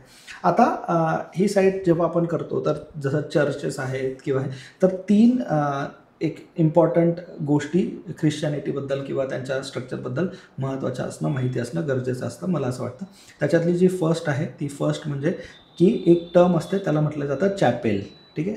सो तुम्ही चॅपेल्स ऑफ जेव्हा वाचतात तर चॅपेल्स म्हणजे काय की एक स्पेस आहे, म्हणजे ती चर्चमध्ये पण असू शकते कुठे पण, स्पेस फॉर द प्रेयर्स त्याला असं म्हटलं जातं, space for the prayers, prayer hall म्हणा वगैरे, म्हणजे की जिथे एक चर्चमधली सुद्धा एक जागा ज्याला की बाबा तुम्ही इथे प्रे करू शकता त्याला चॅपेल म्हटलं जातं. दुसरी इम्पॉर्टंट जी टर्म आहे ती चर्च. आता चर्च आणि चॅपेलमध्ये काय, तर चर्च आणि चॅपेल एकसारखं नाही म्हणून नाव पण वेगवेगळे. आता महत्त्वाचं काय, ही पण वर्शिपचीच एक जागा आहे. ठीक आहे. Churches is also place of worship, but it is run by or, म्हणजे ज्याच्यामध्ये इथे प्रीस्ट जो आहे तो प्रीस्ट नॉमिनेट केलेला असतो. अलग लक्षात, म्हणजे इथे प्रीस्ट असतो आणि जिथे प्रीस्ट आहे आणि ती वर्शिपची प्लेस आहे त्याला चर्च म्हटलं जाईल. आणि जे थर्ड आहे जे त्याच्यापेक्षा मोठे किंवा साईजमध्ये त्याचा ग्रँड्युअर पण मोठा असतो त्याला कॅथेड्रल्स म्हटलं जातं. कॅथेड्रल. सो कॅथेड्रल्स काय असतात, तर कॅथेड्रल्स म्हणजे काय की अगेन हे चर्च आहे, पण आता इथे जसा प्रीस्ट होता तर हे प्रीस्ट नाही तर हे बिशप जे आहेत ते बिशप्स रन करणार. अलग लक्षात. सो बिशप ॲक्च्युली मग कॅथेड्रल का म्हणतात तर कॅथेड्रा ह्या शब्दापासून आले. कॅथेड्रा म्हणजे it is a place or a seat where bishop sits, म्हणजे प्लेस वेअर बिशप सीट्स. तो अगेन त्या हायरार्कीमध्ये म्हणजे वर जसं जसं जाल तसं आहे. तर हे 3 टर्म्स वगैरे मला वाटतं महत्त्वाचं जर तुमच्या लक्षात असल्या की बाबा हे कॅथेड्रल्स, चर्च आणि चॅपेल्स याच्यामध्ये काय काय बेसिक डिफरन्स आहे तर मला वाटलं तुम्हाला कुठेतरी त्याचा फायदा होईल आणि माहिती पण पाहिजे. ठीक आहे. सो हे पण एक लक्षात असू द्या. सो सेंट झेवियर्स आहे त्यांचं हे महत्त्वाचं काम आणि covenant and churches of Bom Jesus ते महत्त्वाची साईट आहे. 1986 आपण बघतोय ही फर्स्ट साईट आहे. आता ह्याच्यातली जी दुसरी साईट आहे ती पण तेवढीच महत्त्वाची आहे आणि ती साईट आहे, आय होप तुम्ही साईटवरनं आयडेंटिफाय करू शकाल, मध्य प्रदेशमधली one of the most visited, one of the most majestic ही जी साईट आहे ह्याला खजुराहो टेम्पल कॉम्प्लेक्स म्हटलं जातं. Khajuraho temple complex. तर ॲक्च्युली खजुराहो टेम्पल कॉम्प्लेक्स एक टेम्पल नाही आहे, temple complex. It is not the one temple. Actually हे जेव्हा बनलं गेलं होतं तर 100पेक्षा जास्त ह्याच्यामध्ये वेगवेगळ्या टाईपचे टेम्पल्स होते, पण नंतर डिस्ट्रक्शन्स आणि हे झालं. आणि आता ॲट प्रेझेंट जर तुम्ही गेलं तर ॲप्रॉक्सिमेटली 20 टेम्पल्स एक्झिस्ट करतात. आपण जो बघितलेला असतो किंवा जो सगळ्यांना माहिती असतो तो टेम्पल कॉम्प्लेक्स म्हणजे जो मोस्टली सगळ्यांना माहिती आहे, आणि त्या टेम्पलचं नाव आहे temple of Kandariya Mahadeva temple. Temple of कंधारिया.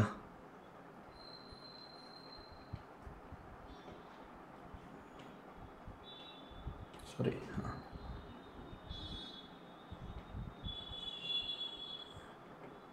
कंधारिया Mahadeva. ठीक आहे. इनफॅक्ट ह्याच्या जे स्कल्पचर्स आहेत ते फेमस आहेत इरोटिसिझमसाठी वगैरे. ह्याच्याबद्दल एक खूप महत्त्वाची लाईन जी लिहिलेली आहे ती तुम्ही यूज करू शकता पुढे. इट इज कन्सिडर ॲज, म्हणजे जो टेम्पल ऑफ महा आणि जे स्कल्पचर्स आहेत, it is consider as a profusion. ठीक आहे, एक महत्त्वाचा शब्द म्हणजे आहे. So a profusion of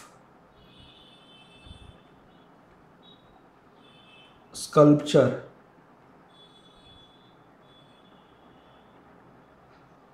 among the greatest masterpiece of Indian art. Greatest masterpiece of Indian art. ठीक आहे. हे अगेन मी ते सांगतो, हे नोट्समध्ये पाहिजे तुमच्या, तर त्याची युटिलिटी आहे. जर फक्त म्हणजे ऐकलं वगैरे तर ते रिप्रोड्यूस नाही होणार. सो हे जे कन्स्ट्रक्ट झालं तर हे कोणच्या, तर हे चंडेला डायनेस्टी. आय होप तुम्ही याच्याबद्दल वाचलेलं. चंडेला डायनेस्टीच्या अंडर कन्स्ट्रक्ट झालं होतं इन बिटवीन 1950 AD टू 1050 ADच्या ॲप्रॉक्सिमेटली. आता एक महत्त्वाचं म्हणजे आता आपण हे बघतो आहे, ॲक्च्युली हे आर्ट अँड कल्चरचा पार्ट आहे, पण तरी पण फक्त तुम्हाला दिसेल तर ही जी स्टाईल आहे ना, ह्या स्टाईल म्हणजे इथे तुम्हाला दिसेल तर ॲक्च्युली एक जे शिखराज वगैरे हे, तर ही जी स्टाईल आहे तर ज्याच्यामध्ये महत्त्वाचं म्हणजे सगळ्यात टॉपला जे तुम्हाला दिसेल ते सँक्टम म्हटलं जातं. सँक्टम सँक्टोरम. सँक्टम म्हणजे ॲक्च्युली गर्भगृह, बरोबर, गर्भगृह.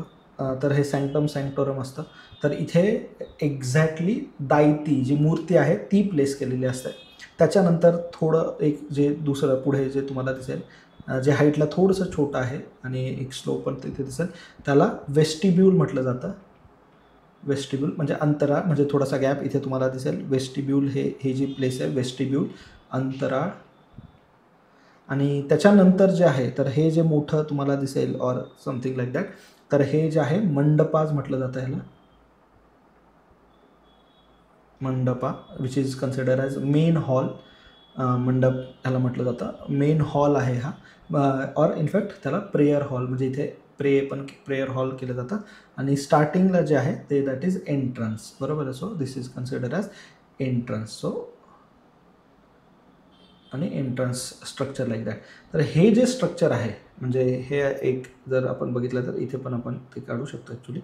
सो हे जे स्ट्रक्चर आहे जे स्लोपी वगैरे आहे, ह्या स्टाईल ऑफ आर्किटेक्चरला जे आपल्याला नॉर्थमध्ये जास्त बघायला मिळतं, ह्या स्टाईल ऑफ आर्किटेक्चरला नगारा स्टाईल ऑफ आर्किटेक्चर म्हटलं. नगारा स्टाईल ऑफ टेम्पल आर्किटेक्चर.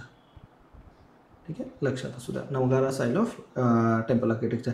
आणि इनफॅक्ट हे जे दाखवलं पण जातं किंवा हे आहे तर it is symbolizes the abode of mount, म्हणजे it symbolizes the mount Kailasha. It also symbolizes mount Kailash. Mount Kailasa.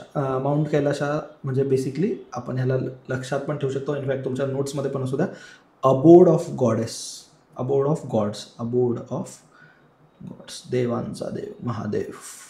ठीक आहे, ते पण एक महत्त्वाचं लक्षात असू द्या. ठीक आहे, ही दुसरी साईट. तिसरी जी महत्त्वाची साईट आहे, अगेन तुम्हाला कळेल की कॉमन थीम आहे, टेम्पलच असायला पाहिजे, आणि ते आहे it is consider as the third, जे 1985 मधलं, सॉरी 86 मधलं, 1986 मधली जी थर्ड साईट आहे, इट इज कन्सिडर, ही जी साईट आहे, आय होप मी प्रत्येक ह्याची ना एक इमेज जी तुम्ही आयडेंटिफाय करू शकाल, तर इथे तुम्हाला दिसेल व्हील्स आहेत, चॅरियट्स आहेत, पण तुम्ही आयडेंटिफाय जर करू शकाल तर it is consider as monuments of Hampi. Monuments of Hampi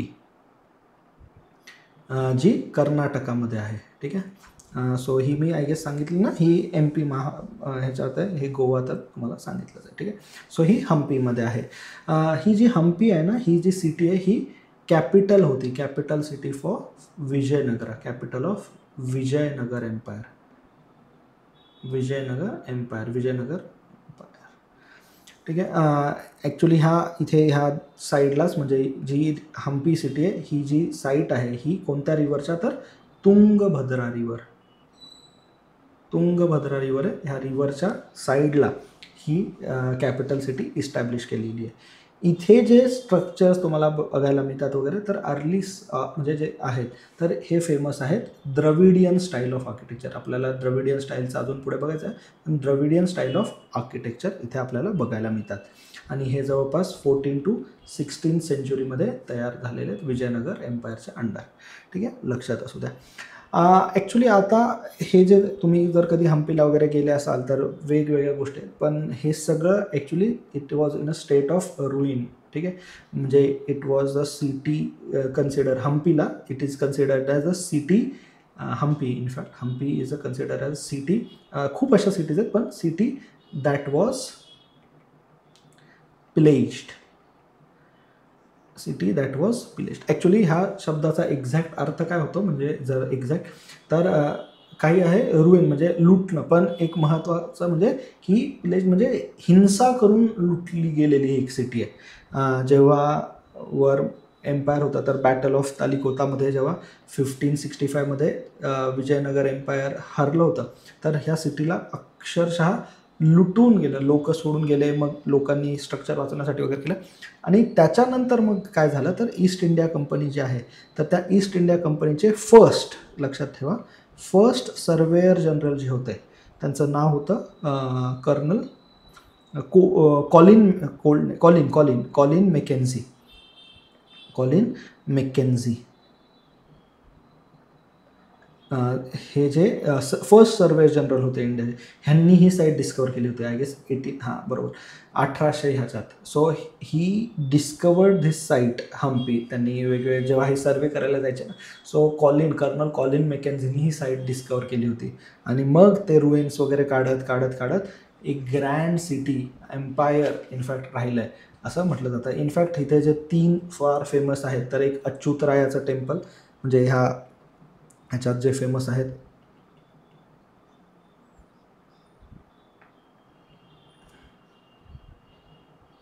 अच्युतरायाचं temple, next विठ्ठला टेम्पल खूप फेमस आहे.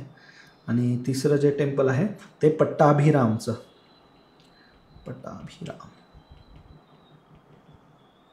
पट्टाभिराम. हे 3 टेम्पल कॉम्प्लेक्स हम्पीमधले फार महत्त्वाचे आहेत आणि ते इन्क्लूड केलेले आहेत युनेस्कोच्या वर्ल्ड हेरिटेज साईटमधले. तर ही 86 मधली तिसरी.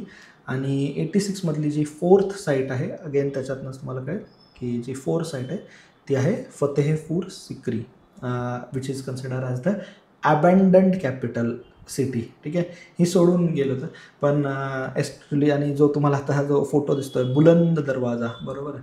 सो फतेहपूर सिक्री नावाचं तुम्हाला कळेल की फतेह म्हणजे विजय.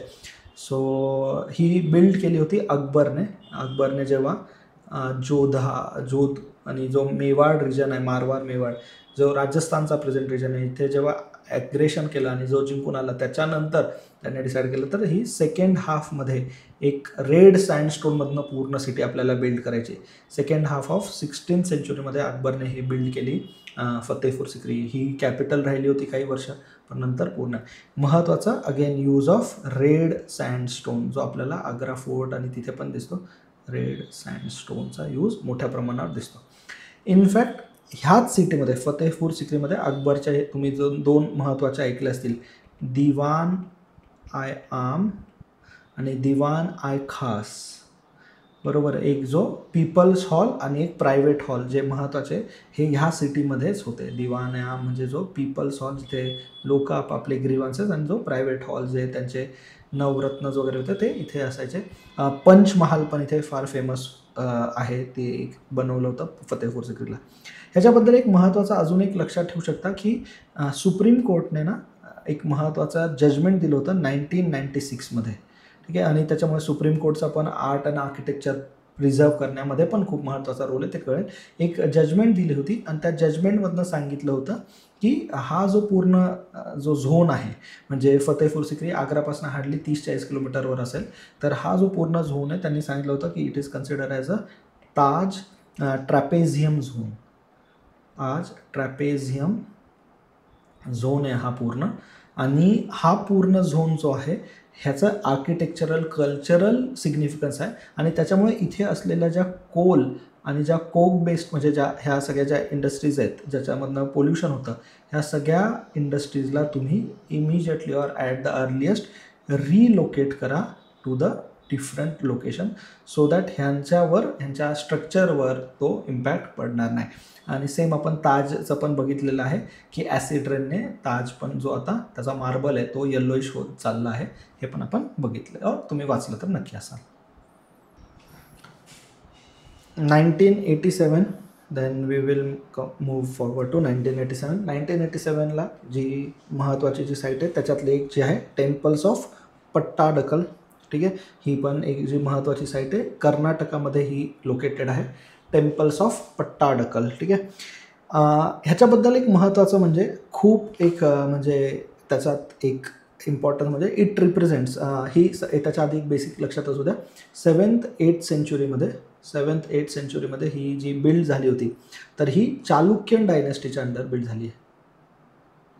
चालुक्यन डायनेस्टीच्या अंडर ही बिल्ड झालेली साईट आहे पट्टाडकल. ठीक आहे, ह्याबद्दल एक महत्त्वाची जी वन लाईनमध्ये जे तुम्ही लिहू शकता, it represent the high point of it represents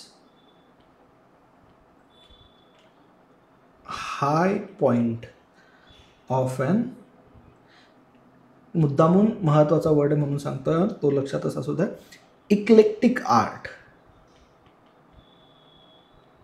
eclectic art it represent the highest or high point of eclectic art.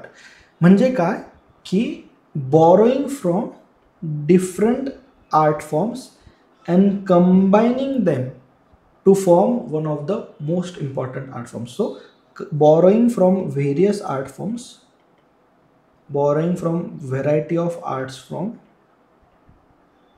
art forms and then combining to form a new one. ठीक आहे, so त्याच्यासाठी हे eclectic art म्हणून फार famous आहे temples of Pattadakal. आता ह्याच्यातला जो masterpiece आहे, जो बेस्ट और जो आपण मास्टरपीस आणि जो तुम्ही वाचला असेल तो आहे विरूपक्षा टेम्पल. विरूपक्षा टेम्पल. आता विरूपक्षा टेम्पलमध्ये पण एक महत्त्वाचं लक्षात ठेवा की हा जो टेम्पल आहे हा विरूपक्षा नावाचा राजा होता, पण तो जो बिल्ड केला आहे तर तो बिल्ड केलेला आहे महादेवी, लोक महादेवी म्हणतात त्याला ॲक्च्युली, लोक Mahadevi who was the queen of the Virupaksha. तर त्यांनी आपल्या हजबंडच्या सदर्न साऊथ इंडियाच्या ज्या काही विक्ट्रीज आहेत त्या विक्ट्री नोटिफाय करायला विरूपक्षा टेम्पल बनवला होता. सो त्याच्यातलं आणि जर तुम्ही विरूपक्षा टेम्पलच्या काही इमेजेस म्हणजे ॲक्च्युली मी अगेन खूप इमेजेस नाही दाखवायचं पण कंटेंट की तर तुम्हाला इक्लेक्टिक आर्ट ॲक्च्युली एक्झॅक्टली काय आहे ते जास्त क्लिअर समजेल. ठीक आहे, लक्षात असू द्या इक्लेक्टिक आर्ट ही टर्म. नेक्स्ट आता ह्याच्यातलं जे 1987 मधली जी पुढची साईट आहे it is considered as the Elephanta caves. So Elephanta आयलँडवर आहे, एलिफंटा आयलँडवर आहे आणि जे स्ट्रक्चर आहे त्याचं नाव आहे एलिफंटा केव्स. ठीक आहे, सो लक्षात असू द्या. इनफॅक्ट एलिफंटा जे आयलँड आहे म्हणजे जे ॲक्च्युली आता ह्याला एलिफंटा नाव आलं आहे कारण का जेव्हा ते ब्रिटिश लोकांना पहिल्यांदा दिसलं तर it shapes like a elephant sitting. ठीक आहे, तर त्याचं ते शेप जे आहे ना it looks like somewhere close to elephant म्हणून एलिफंटा म्हणतात. ॲक्च्युली ह्याचं जे आयलँडचं रिअल नाव आहे आयलँड ऑफ घारापानी म्हणतात, घारापानी हां island of Gharapuri island of Gharapuri जे मुंबईच्या ऑफ द कोस्ट आहे तिथे म्हटलं जातं. ठीक आहे, ॲक्च्युली जर आत्ता रिसेंटली तुम्हाला सांगायचं तर जर तुम्ही नवी मुंबईकडनं जर तुम्ही मुंबईला कनेक्ट होत असाल तर इथे जो मध्ये अटल सेतू जो आता नवीन कन्स्ट्रक्ट आहे तर अटल सेतूच्या लेफ्ट हँड साईडला जे तुम्हाला दिसेल दॅट इज घारापुरी आयलँड आणि एलिफंटा केव्स तिथे आहे. ठीक आहे. आता तुम्ही इनफॅक्ट आणि एका साईडला हे आहे, ह्याच्यापासनं जे जवळ एक पोर्ट आहे जे भारताचं सगळ्यात लार्जेस्ट पोर्ट आहे JNPT, ते इथेच आहे. सो हे दोन्ही लक्षात ठेवू शकता तुम्ही त्या हिशोबाने. ह्या एलिफंटा आयलँडवर जे सगळ्यात महत्त्वाचं जे फार फेमस आहे ते आहे महेश मूर्ती.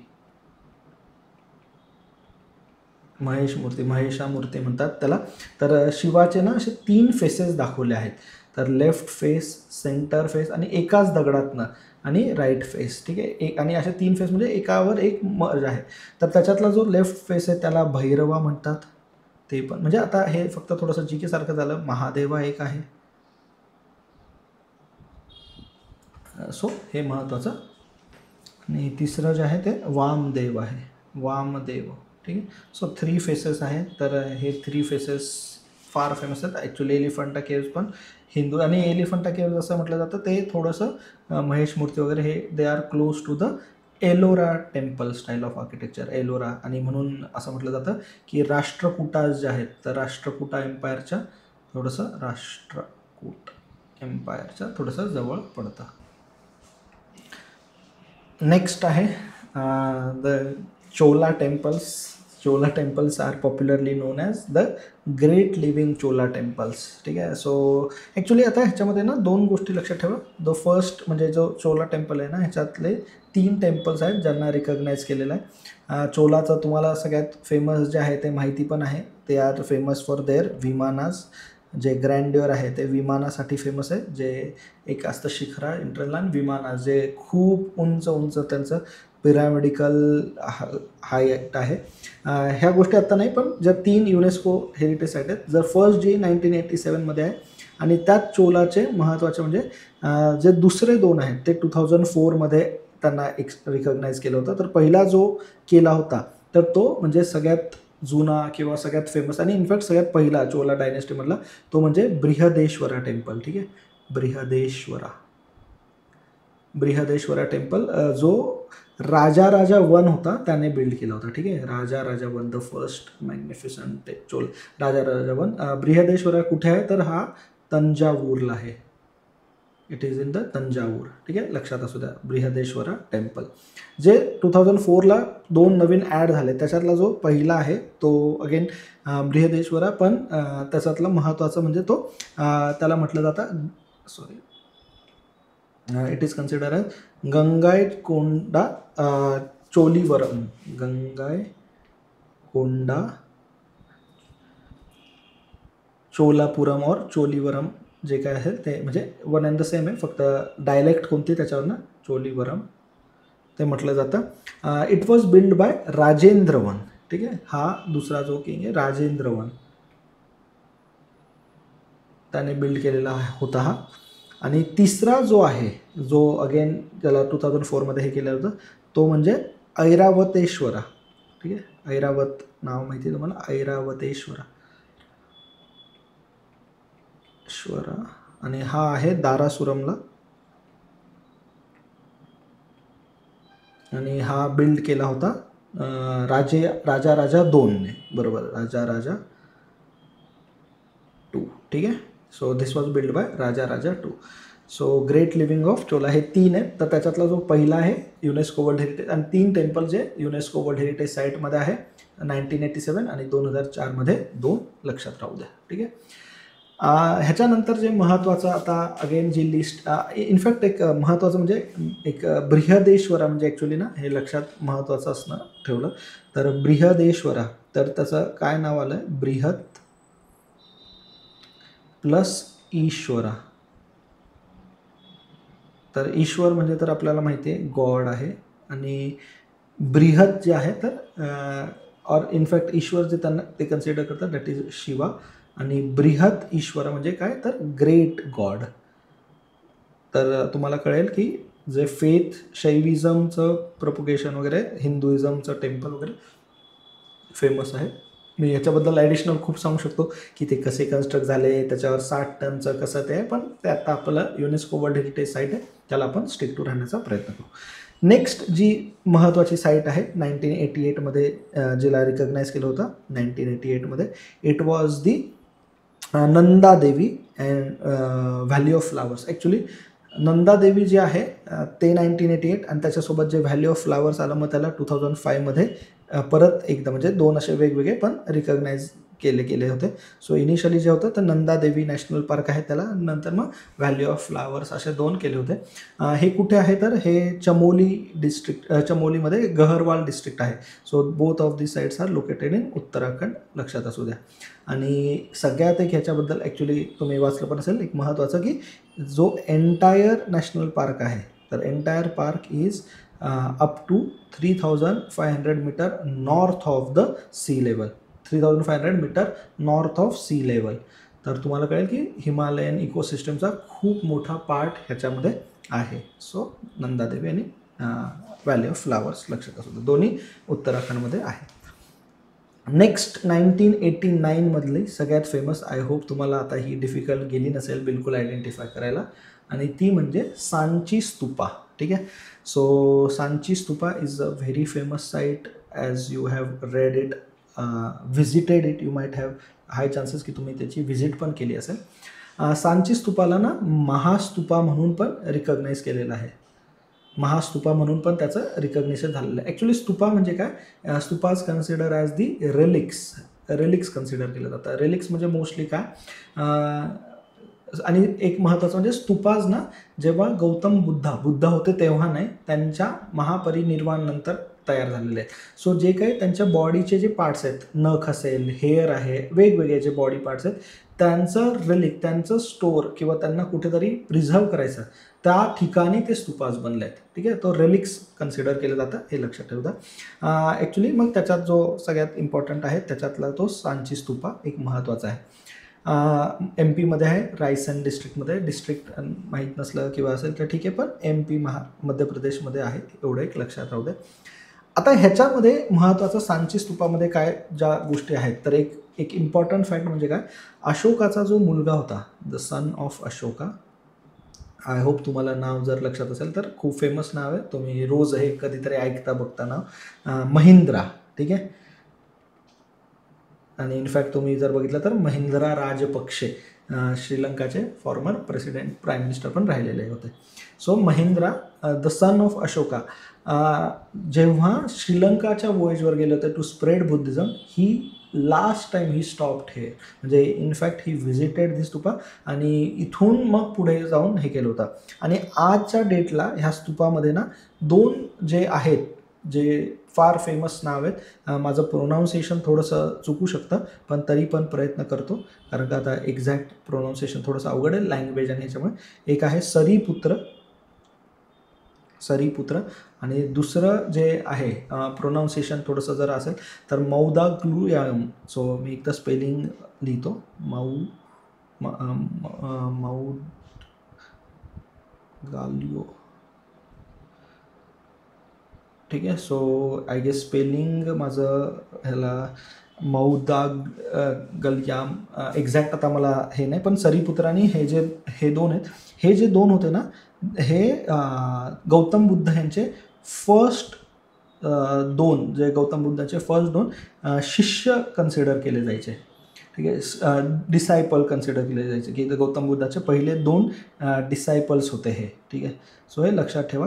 हे जे 2 डिसायपल्स आहेत ना, ह्यांना अजूनही हे डिसायपल्सला ह्या सांची स्तूपामध्ये वर्शिपसुद्धा केलं जातं अजूनसुद्धा. म्हणजे गौतम बुद्धाचे रिलिक्स आहेत पण ह्यांना वर्शिप केलं जातं, ह्यांची पूजा केली जाते. कोणाकडनं तर थेरावादीन जे आहेत, सो थेरावादींकडनं ह्यांची वर्शिप केली जाते.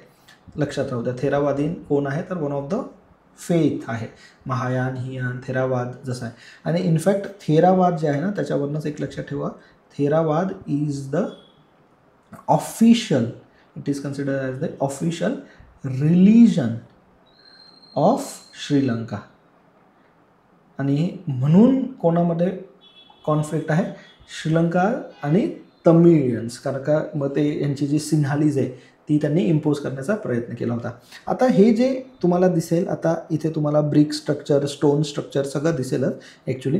तर ओरिजिनली जो आहे ना तो अशोकाने जेव्हा बिल्ड केला होता स्तूपा, तर त्याने ओरिजिनली वूडमध्ये केला होता. अशोका म्हणजे वूडमध्ये काम भरपूर झालं आणि वूड आणि थोडं एकदम कमी प्रमाणात ब्रिक्सचा यूज केला. पण असं म्हटलं जातं सुंगा डायनेस्टी जी अशोकाच्या नंतर आली आणि त्यांनी मात्र ह्या पूर्ण स्तूपाला डिस्ट्रॉय करण्याच्या ऐवजी, आणि हेच महत्त्वाचं आहे की एक फेथ हे डिस्ट्रॉय आणि हे करण्याच्या ऐवजी ह्याला रिप्लेस केलं किंवा ह्याला स्टोन फॉर्ममध्ये रिप्लेस करण्याच्या ऐवजी स्टोन फॉर्ममध्ये कन्वर्ट केलं. It was the Sungas. आणि त्याच्यामुळे ते स्टोनमध्ये असल्यामुळे वगैरे आज ते एक्झिस्ट करतं. आणि अशोकाचं त्याच्यामुळे जे काही बनलेलं आहे बुद्धाच्या जे वूड फॉर्ममध्ये सगळं होतं ते सगळं कोलॅप्स झालेलं आहे. हरप्पाचं पण तेच आहे की जे काय मध्ये म्हणजे ॲक्च्युली हरप्पा आणि मध्ये जो एक मोठा स्पॅन आहे ज्याच्यामध्ये आपल्याला आर्किओलॉजिकल एव्हिडन्सेस नाहीच मिळत, म्हणजे खूप मोठा ब्लॅक पिरियड आहे. तो का?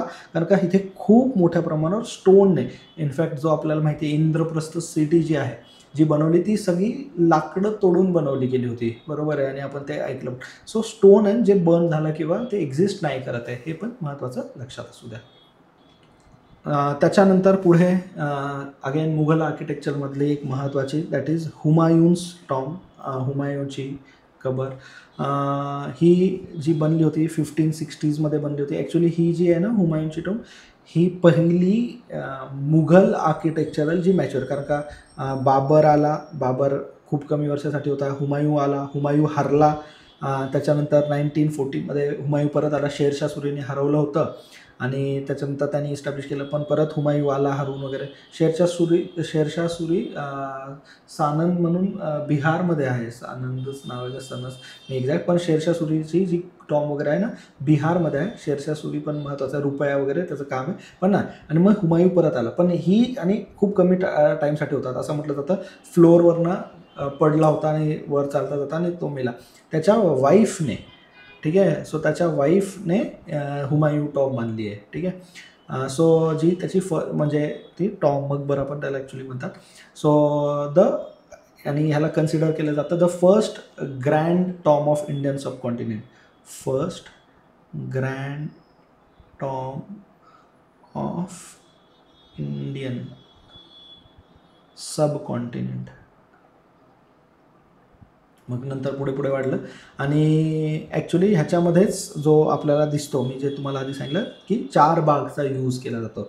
सो टॉम आणि त्याच्यासोबत 4 बाग वगैरे, कुरानिक पॅराडाईस, आणि हे पण आहे की ॲक्च्युली 4 बाग का अशा नॉर्मली केल्या जातात किंवा ह्याचं काय आहे, तर जे कुरानिक वर्सेस आहेत ना तर त्याच्यामध्ये जे पॅराडाईस आहे, ठीक आहे, ते तर ते पॅराडाईस जे असणार आहे ना त्या पॅराडाईसमध्ये जे तुमच्यासमोर असेल त्याच्यामध्ये कुठेतरी 4 बाग आणि हे आहे.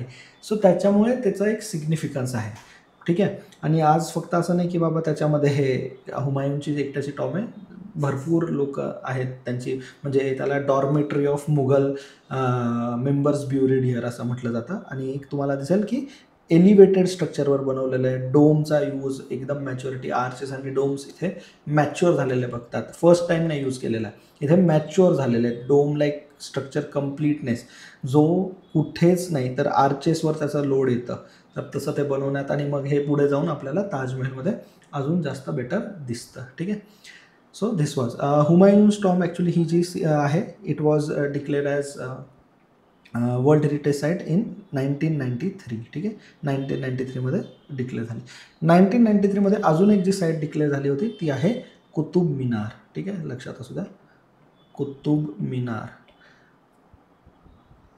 and its monuments. Qutub Minar and its monuments. So Qutub Minar पण तुम्हाला माहिती आहे जो स्टार्ट झाला होता त्या ॲक्च्युली पूर्ण कॉम्प्लेक्सच आहे, त्याच्यात कुवत उल इस्लाम मॉस्क पण आहे. ह्याच्यात 2 लोक महत्त्वाचे आहे, एक आहे ऐबक आणि दुसरा आहे इल्तुतमिश,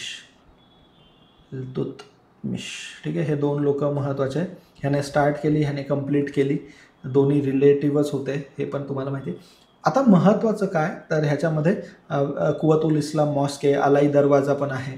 अजून एक सिग्निफिकन्स म्हणजे ह्याचं काय म्हटलं जातं आणि ह्याचं सिग्निफिकन्स इंडियन हिस्ट्रीमध्ये काय आहे, तर ह्या कुतुब मिनार आणि तिथे ज्या मॉस्क वगैरे आहे तर ह्याला म्हटलं जातं जे दिल्ली सल्तनतमधलं और जे एक ॲस्पिरेशन होतं, ॲस्पिरेशन ऑफ इन्व्हेडर्स. तर त्याच्यात काय होतं तर ॲस्पिरेशन काय, to convert, to transform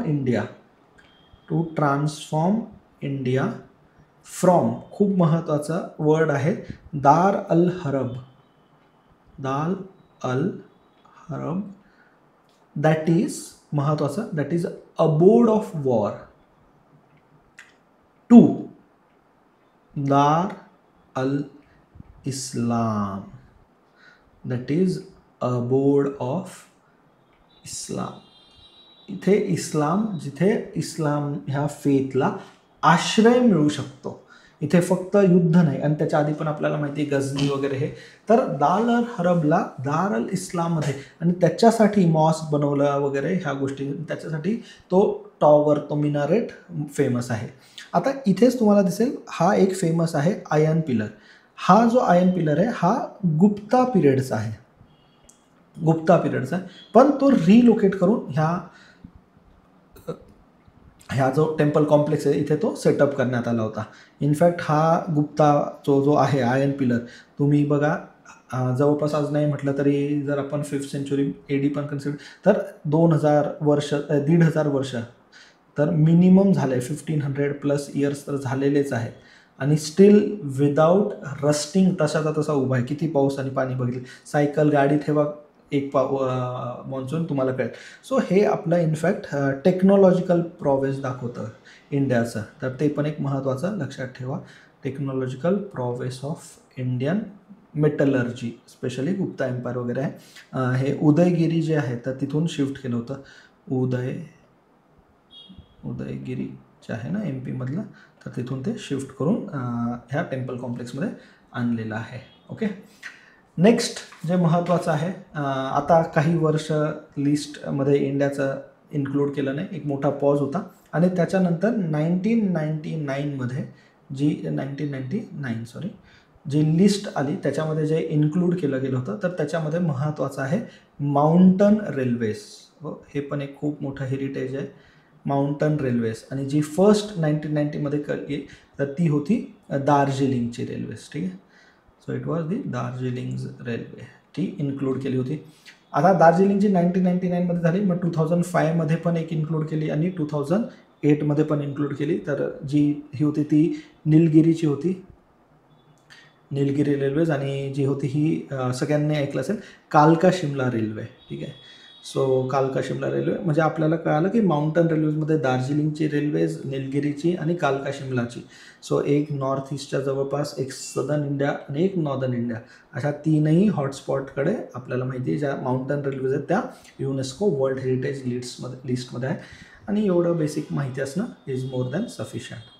next जे आहे ते टेम्पलवरनं तुम्हाला आय होप कळालं असेल. It is the next site which was recognised in 2002. साईटचं नाव आहे महाबोधी टेम्पल. महाबोधी टेम्पल, ठीक आहे, कुठे आहे, Bodhgaya, which is in Bihar. ठीक आहे, बोधगया.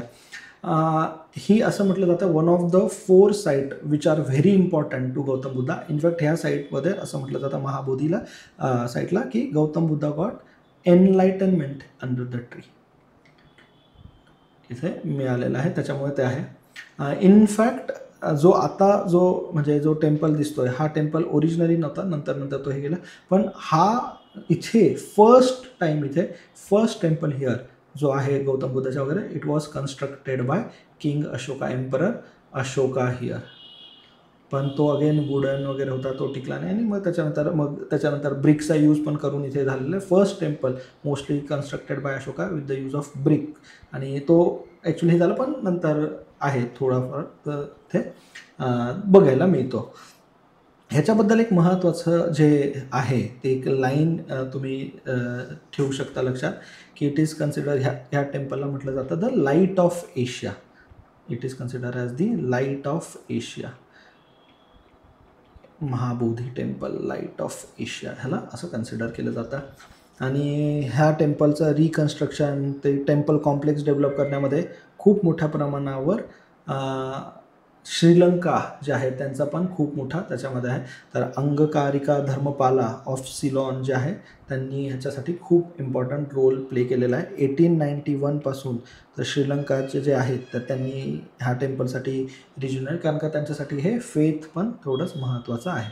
2002मध्ये 2003मध्ये जी एक अगेन हे तर नावावरूनच तुम्हाला कळालं असेल, तर ह्याला जी साईट आहे एक्झॅक्टली तर त्याला म्हटलं जातं रॉक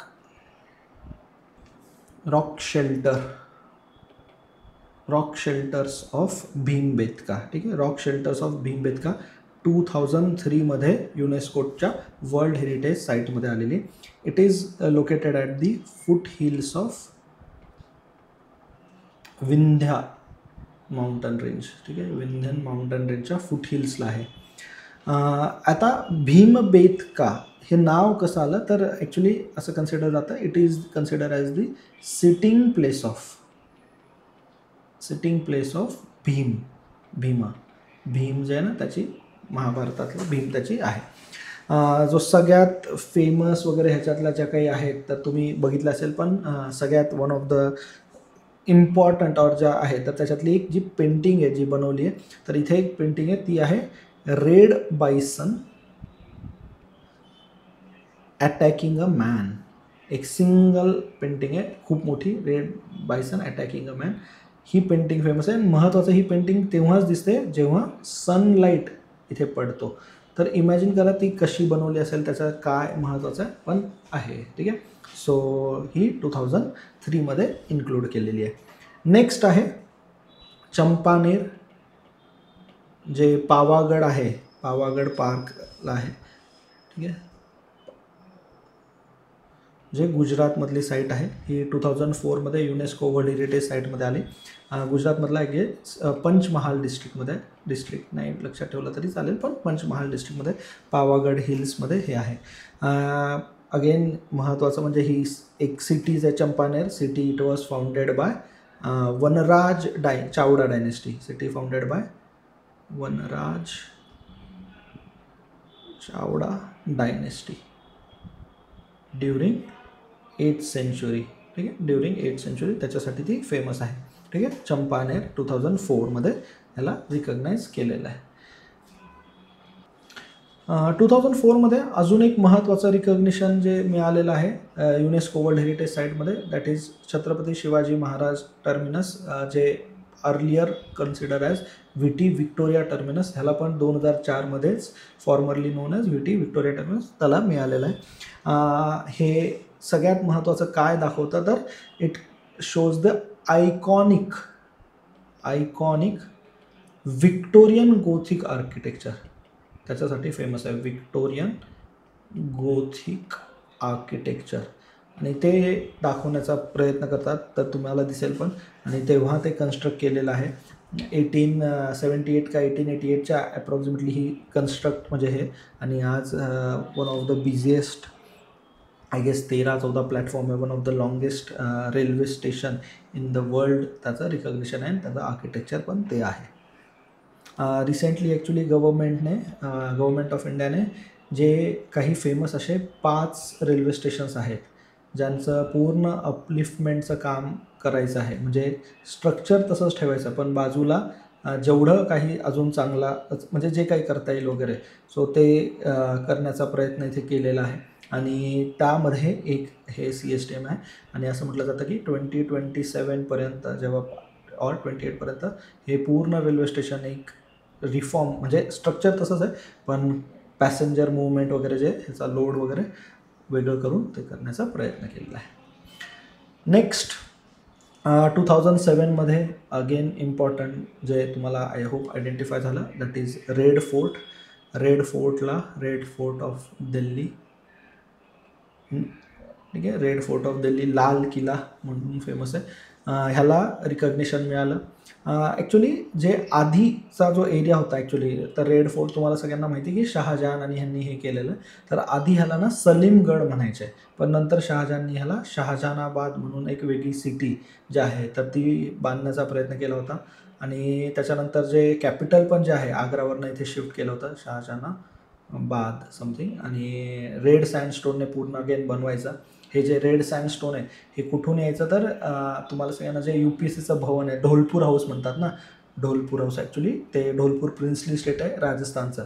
त्यांची ती जागा होती जे ब्रिटिश गेल्यानंतर, प्रिन्सली स्टेट्स गेल्यानंतर गव्हर्नमेंट ऑफ इंडियाने टेक ओव्हर केली. तर ढोलपूर राजस्थानकडनं हे सगळं सँडस्टोन यायचं. आग्रा फोर्टचं पण तिकडनं चाललेलं आणि तिथनं तो बनवलेला आहे. ठीक आहे. आणि ह्याला एक जो शहाजनाबाद आहे तर इथे जे सिटी वगैरे ते अगेन यमुना वगैरे रिव्हर इकडनं पास होते, तर त्यांनी हे केलं की ह्याला एक म्हणजे की स्ट्रीम ऑफ पॅराडाईस म्हणून डेव्हलप करायचं, असं शहाजहानचं स्वप्न होतं. पण ते ठीक आहे, स्ट्रीम ऑफ पॅराडाईस, ठीक आहे. नंतर ते त्याच्यानंतर आय होप तुम्हाला इमेज बघून आयडेंटिफाय करू शकाल असा, तर हे जंतर मंतर अगेन युनेस्कोच्या वर्ल्ड हेरिटेज लिस्टमध्ये आहे. जंतर मंतर हे मी हे सांगितलं का, हां 2007, हे जंतर मंतर 2010मध्ये युनेस्कोच्या वर्ल्ड हेरिटेज लिस्टमध्ये आलं.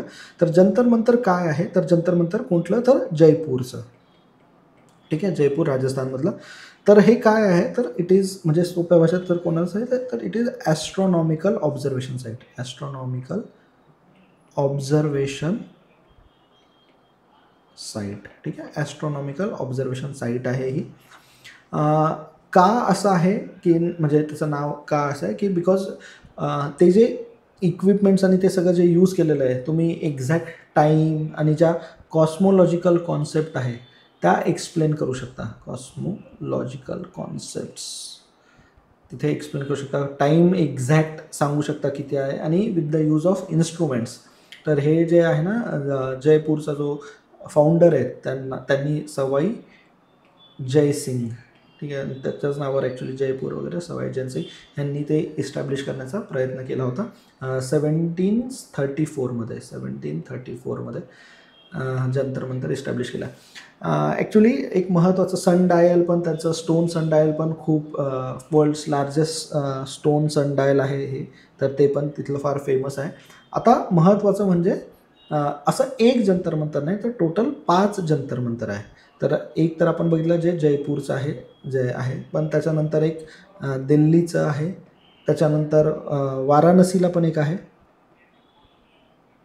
वाराणसीला एक आहे, उज्जैनला एक आहे, उज्जैन MP मध्ये आहे, आणि मथुराला पण एक आहे. तर ह्याच्यातलं सगळ्यात फेमस जे तुम्ही बघता तर ते दिल्लीचं आहे, कारण का इथे सगळेजण उपोषणला बसतात. जंतर मंतर ही फेमस साईट आहे, उपोषणाला बसायचे परमिशन वगैरे. अण्णा हजारेचं पण उपोषण जंतर मंतर आणि वेगवेगळे त्याच्यासाठी ते फेमस आहे, तुम्ही याच्याबद्दल वाचलं असेल, ठीक आहे. नेक्स्ट आहे येस, जरी असं वाटत असेल तरी आहे ती site, that is the western Ghat. So western Ghat is a very famous UNESCO world heritage site. 2012मध्ये वेस्टर्न घाटला वर्ल्ड हेरिटेज साईट्समध्ये इन्क्लूड केलेलं आहे. आता वेस्टर्न घाटबद्दल जेव्हा पण तुम्ही ऐकाल वगैरे, ठीक आहे, तर एक महत्त्वाचा कीवर्ड जो म्हणजे तुम्हाला पाहिजे महत्त्वाचा, western Ghat is considered as the evolutionary ecotone. आणि इकोटोन आणि असल्यामुळे बायोडायव्हर्सिटी तर तुम्हाला माहिती आहे. It represents the geomorphic features of, म्हणजे एक महत्त्वाचं, इट रिप्रेझेंट्स वेस्टर्न घाट का दिलं गेलं आहे, तर त्याचं रिझनिंग त्यांनी सांगितलं. इट रिप्रेझेंट्स geomorphic features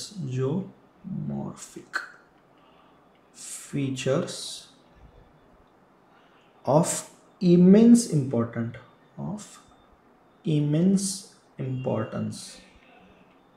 ठीक आहे, geomorphic features of immense importance with unique biophysical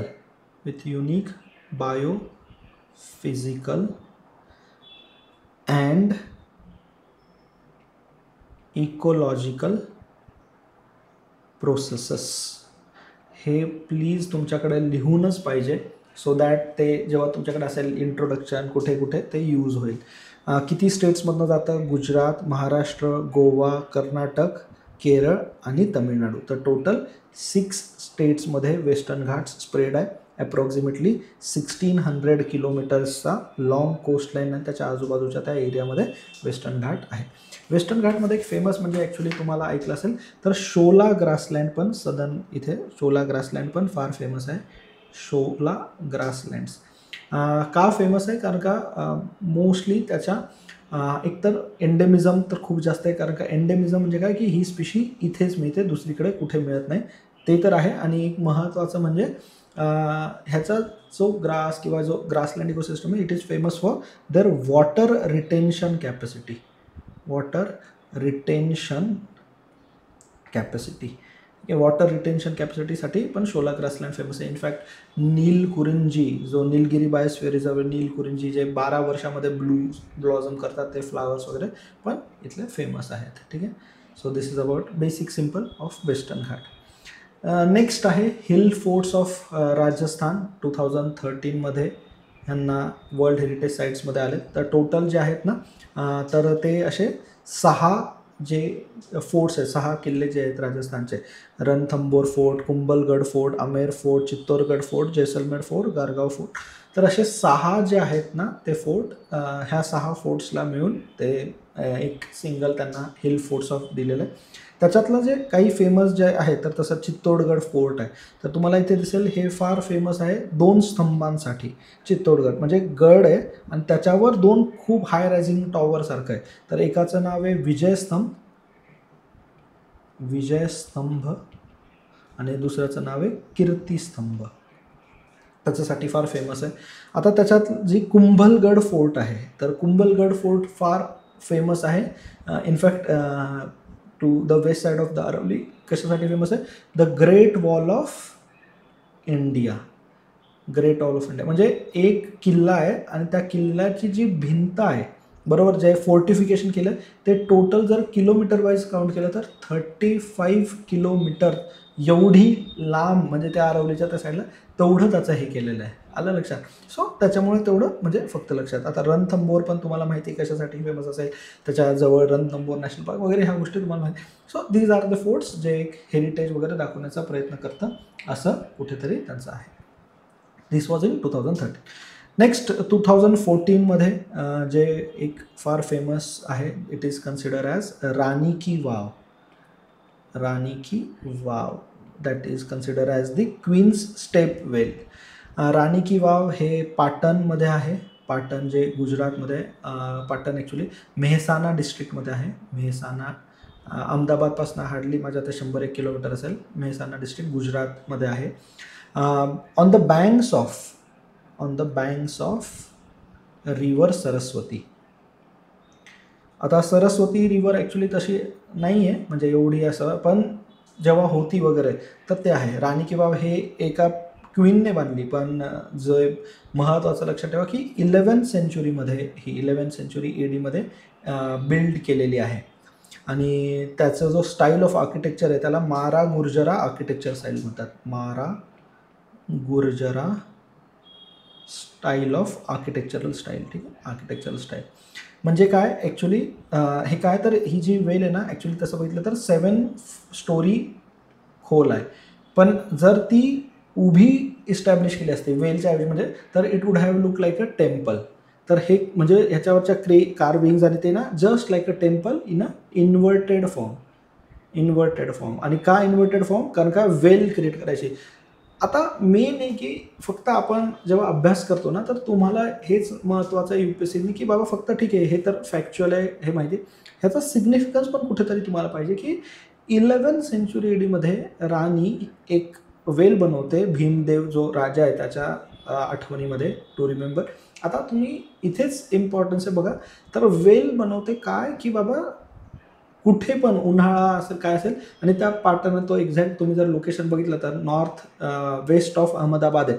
पाणी कमी आहे, एक नदी आहे जी पेरेनियल पण नाही आहे पण त्याचं पाणी बरोबर येईल आणि ते 7 फ्लोअर्स एवढं पाणी ते राहील. म्हणजे काय की कुठेतरी आपल्या आजच्या 1000 वर्षाच्या आधी पण somebody has thought about water conservation. So water conservation is not a new phenomena. ह्याच्यासाठी म्हणजे असं तुम्ही घेतलं पाहिजे. सो इतिहासातून आपण काय धडे घेतले पाहिजे, काय शिकलं पाहिजे असं. सो इतिहास आपल्याला हे शिकवतं की वॉटर रिसोर्सेस जर कन्झर्व केले त्याची अवेलेबिलिटी तर कुठेतरी. So these are the lessons which we have to learn, which we have to take out from the history. तेव्हाच त्याची मजा आहे, तेव्हाच त्याचा काही फायदा आहे. आणि हिस्ट्री मग तुम्हाला हे शिकवते की 11th सेंचुरीमध्ये राजांनी काय मानलं पाहिजे. आणि म्हणून राजांपेक्षा मग ॲक्च्युली राणींचं काम तसं महत्त्वाचं आहे. पुढे पण आपण बघू रुद्रमादेवी वगैरे, पण ते तुम्हाला कळेल की बाबा एक्झॅक्टली होतं काय आहे. ठीक आहे. चलो नेक्स्ट जे इम्पॉर्टंट आहे, इनफॅक्ट जर तुम्हाला आता फक्त एक सिम्पल क्वेश्चन की राणी की वाव जेव्हा झाला आणि नवीन नोट्स आली तर कोणत्या नोटच्या मागे राणी की वावचा फोटो असेल, तर तुम्ही जर गेस करू शकला तर चांगलं आहे, नाही करू शकला तर मग मी आहे, तर it is the 100 rupees note. तर त्याच्यामागे राणी की वाव म्हणजे तुम्हाला दिसेल इथे वेल असे आहे. आता ना इथपर्यंतच एंट्री आहे, याच्या पुढे ॲक्च्युली एंट्री दिली नाही कारण का खोल आहे, पण खूप एक्झॅक्ट म्हणजे इतक्या एका वेलमध्ये आणि त्याच्यात पण पाणी वगैरे, पण खूप भयंकर स्कल्पचर जे आहे, प्रोफाऊंड मास्टरी आहे स्कल्पचरमध्ये, आणि जेव्हा बघाल तेव्हाच ते विश्वास वगैरे होतो. ठीक आहे. So this was in 2014. अजून एका साईटला तो रिकॉग्निशन मिळाला होता, and the site was great Himalayan national park. ठीक आहे. द ग्रेट हिमालयन ही ॲक्च्युली ग्रेट हिमालयन नॅशनल पार्कचा एक वेबसाईटचाच होम पेज आहे, त्याच्यावरूनच मी ती इमेज ॲक्च्युली घेतलेली आहे. सो ग्रेट हिमालयन हिम आणि आलय हिमाचल म्हणजे actually it is consider as a snow laden paradise. ठीक आहे. ॲक्च्युली ह्याच्यामध्ये एक महत्त्वाचं म्हणजे का ह्याला रिकग्नाईज वगैरे केलं जातं त्याच्यासाठी की तो कन्झर्वेशन एरिया वगैरे, तर 1000+ प्लांट स्पीशीज आहेत इथे, प्लांट स्पीशीज आहेत ज्याची मेडिसिनल व्हॅल्यूज आहेत. These are consider as medicinal herbs. So ते पण एक खूप इम्पॉर्टंट आहे. ह्याच्यामध्ये मस्क डिअर जो फार फेमस आहे, ज्याचं खूप जास्त मोठ्या प्रमाणात इलिगल ट्रेडिंग पण होतं जातं because of the fragrance it has the musk deer, ते पण इथे आहे. हे जे आहे ना हे कुल्लू डिस्ट्रिक्टमध्ये, मी इनफॅक्ट तुम्हाला त्याची लोकेशन पण दाखवतोच, आणि आहे. आणि हे जे त्याचा लोगो आहे तो one of the most famous जो बर्ड आहे, तर त्याला वेस्टर्न हॉर्न ट्रॅगोपॅन हे त्याचा ॲक्च्युली इथे मिळतो तो इथला इंडिया, आणि त्याचाच लोगो ॲक्च्युली त्यांनी तो एक सिम्बॉल म्हणून पण हे केलेला आहे. तर तुम्हाला इथे दिसेल ॲक्च्युली, तर it is to the Kullu district. मग याच्याच बाजूला तुम्हाला दिसेल ग्रेट हिमालयन नॅशनल पार्क, मग इथे पिन व्हॅली नॅशनल पार्क आहे मनाली, आणि त्याच्यामध्ये इथे गोविंद पशु विहार, म्हणजे ॲक्च्युली हे तर मग थोडंसं उत्तराखंड वगैरे येतं. तुम्हाला जिथे पोहोचायचं आहे लवकर ती जागा पण इथे तुम्हाला दिसेलच, पण ठीक आहे, मसुरीसाठी नाही तयारी करायची आणि ते और जर तुम्ही UPSCचं बघत असाल.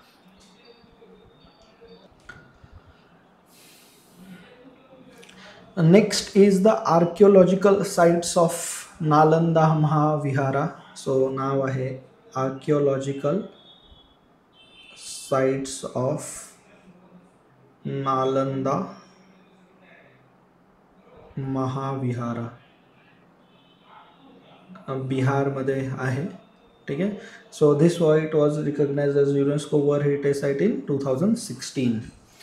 सो आज all we have got everything was the remains of everything.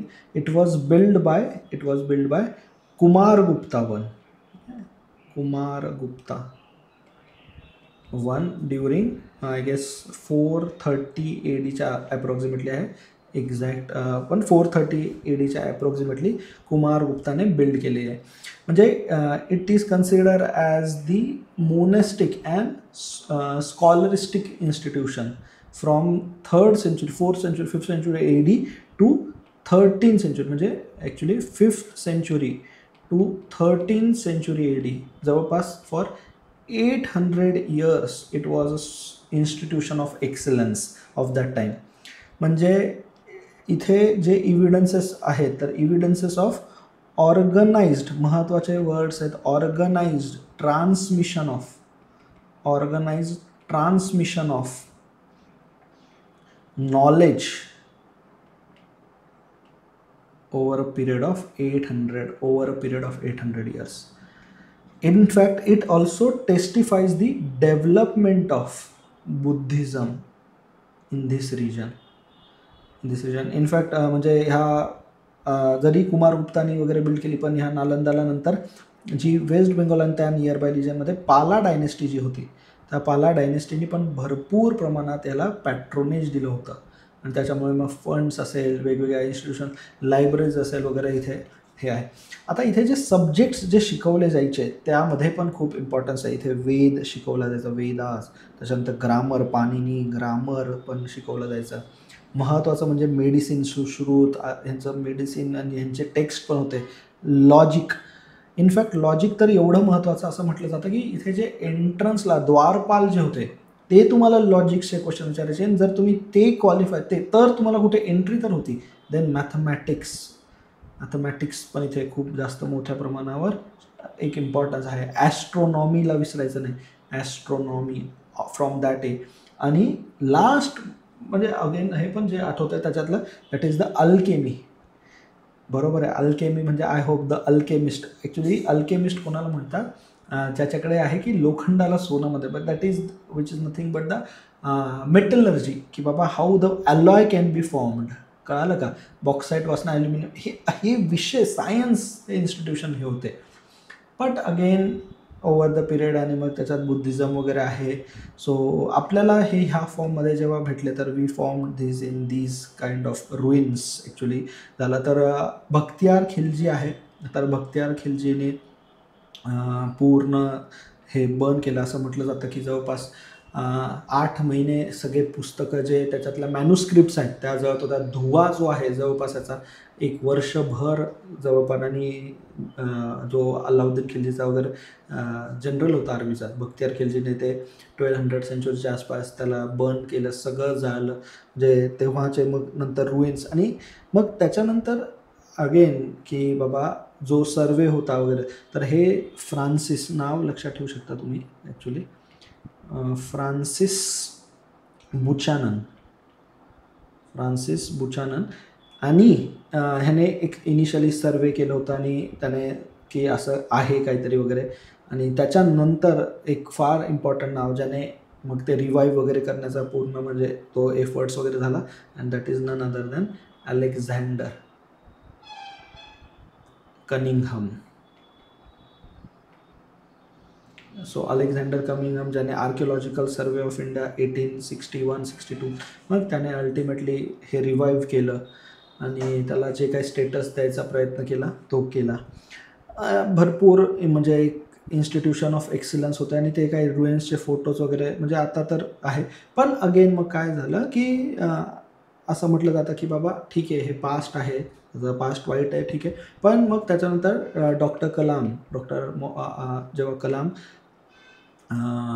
जेव्हा इंडियाचे प्रेसिडेंट होते, ठीक आहे, डॉक्टर कलाम जेव्हा इंडियाचे प्रेसिडेंट होते, तर त्यांनी 2006मध्ये 2006मध्ये ना त्याला सांगितलं की आपण ह्याला म्हणजे एक प्रीमियर ग्लोबल युनिव्हर्सिटी म्हणून परत तयार करायला पाहिजे. To be recognise as a premier global university म्हणून याला परत जे आहे नालंदा विश्वविद्यालय जे आहे तर त्याला करा, असं एक सजेशन दिलं. ते बिहार असेंब्लीने लगेच रॅटिफाय पण केलं आणि मग त्याच्यावर काम वगैरे सुरू झालं.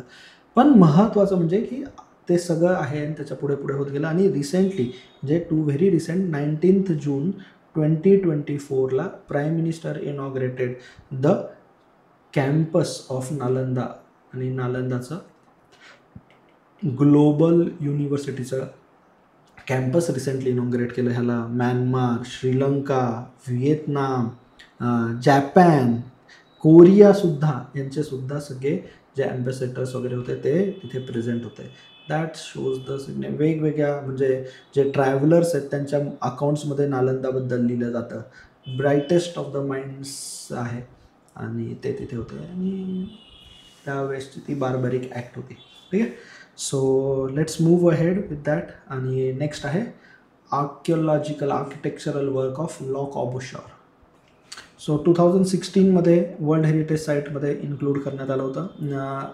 पर्पज त्याचा काय होता तर जे आर्किटेक्टचं नाव आहे त्या ॲक्च्युली हा फेमस आहे. चंदीगड जी प्लॅन सिटी आहे ती चंदीगडची प्लॅन सिटी पण जी बनवण्यात वगैरे ह्यांचं सगळं आहे.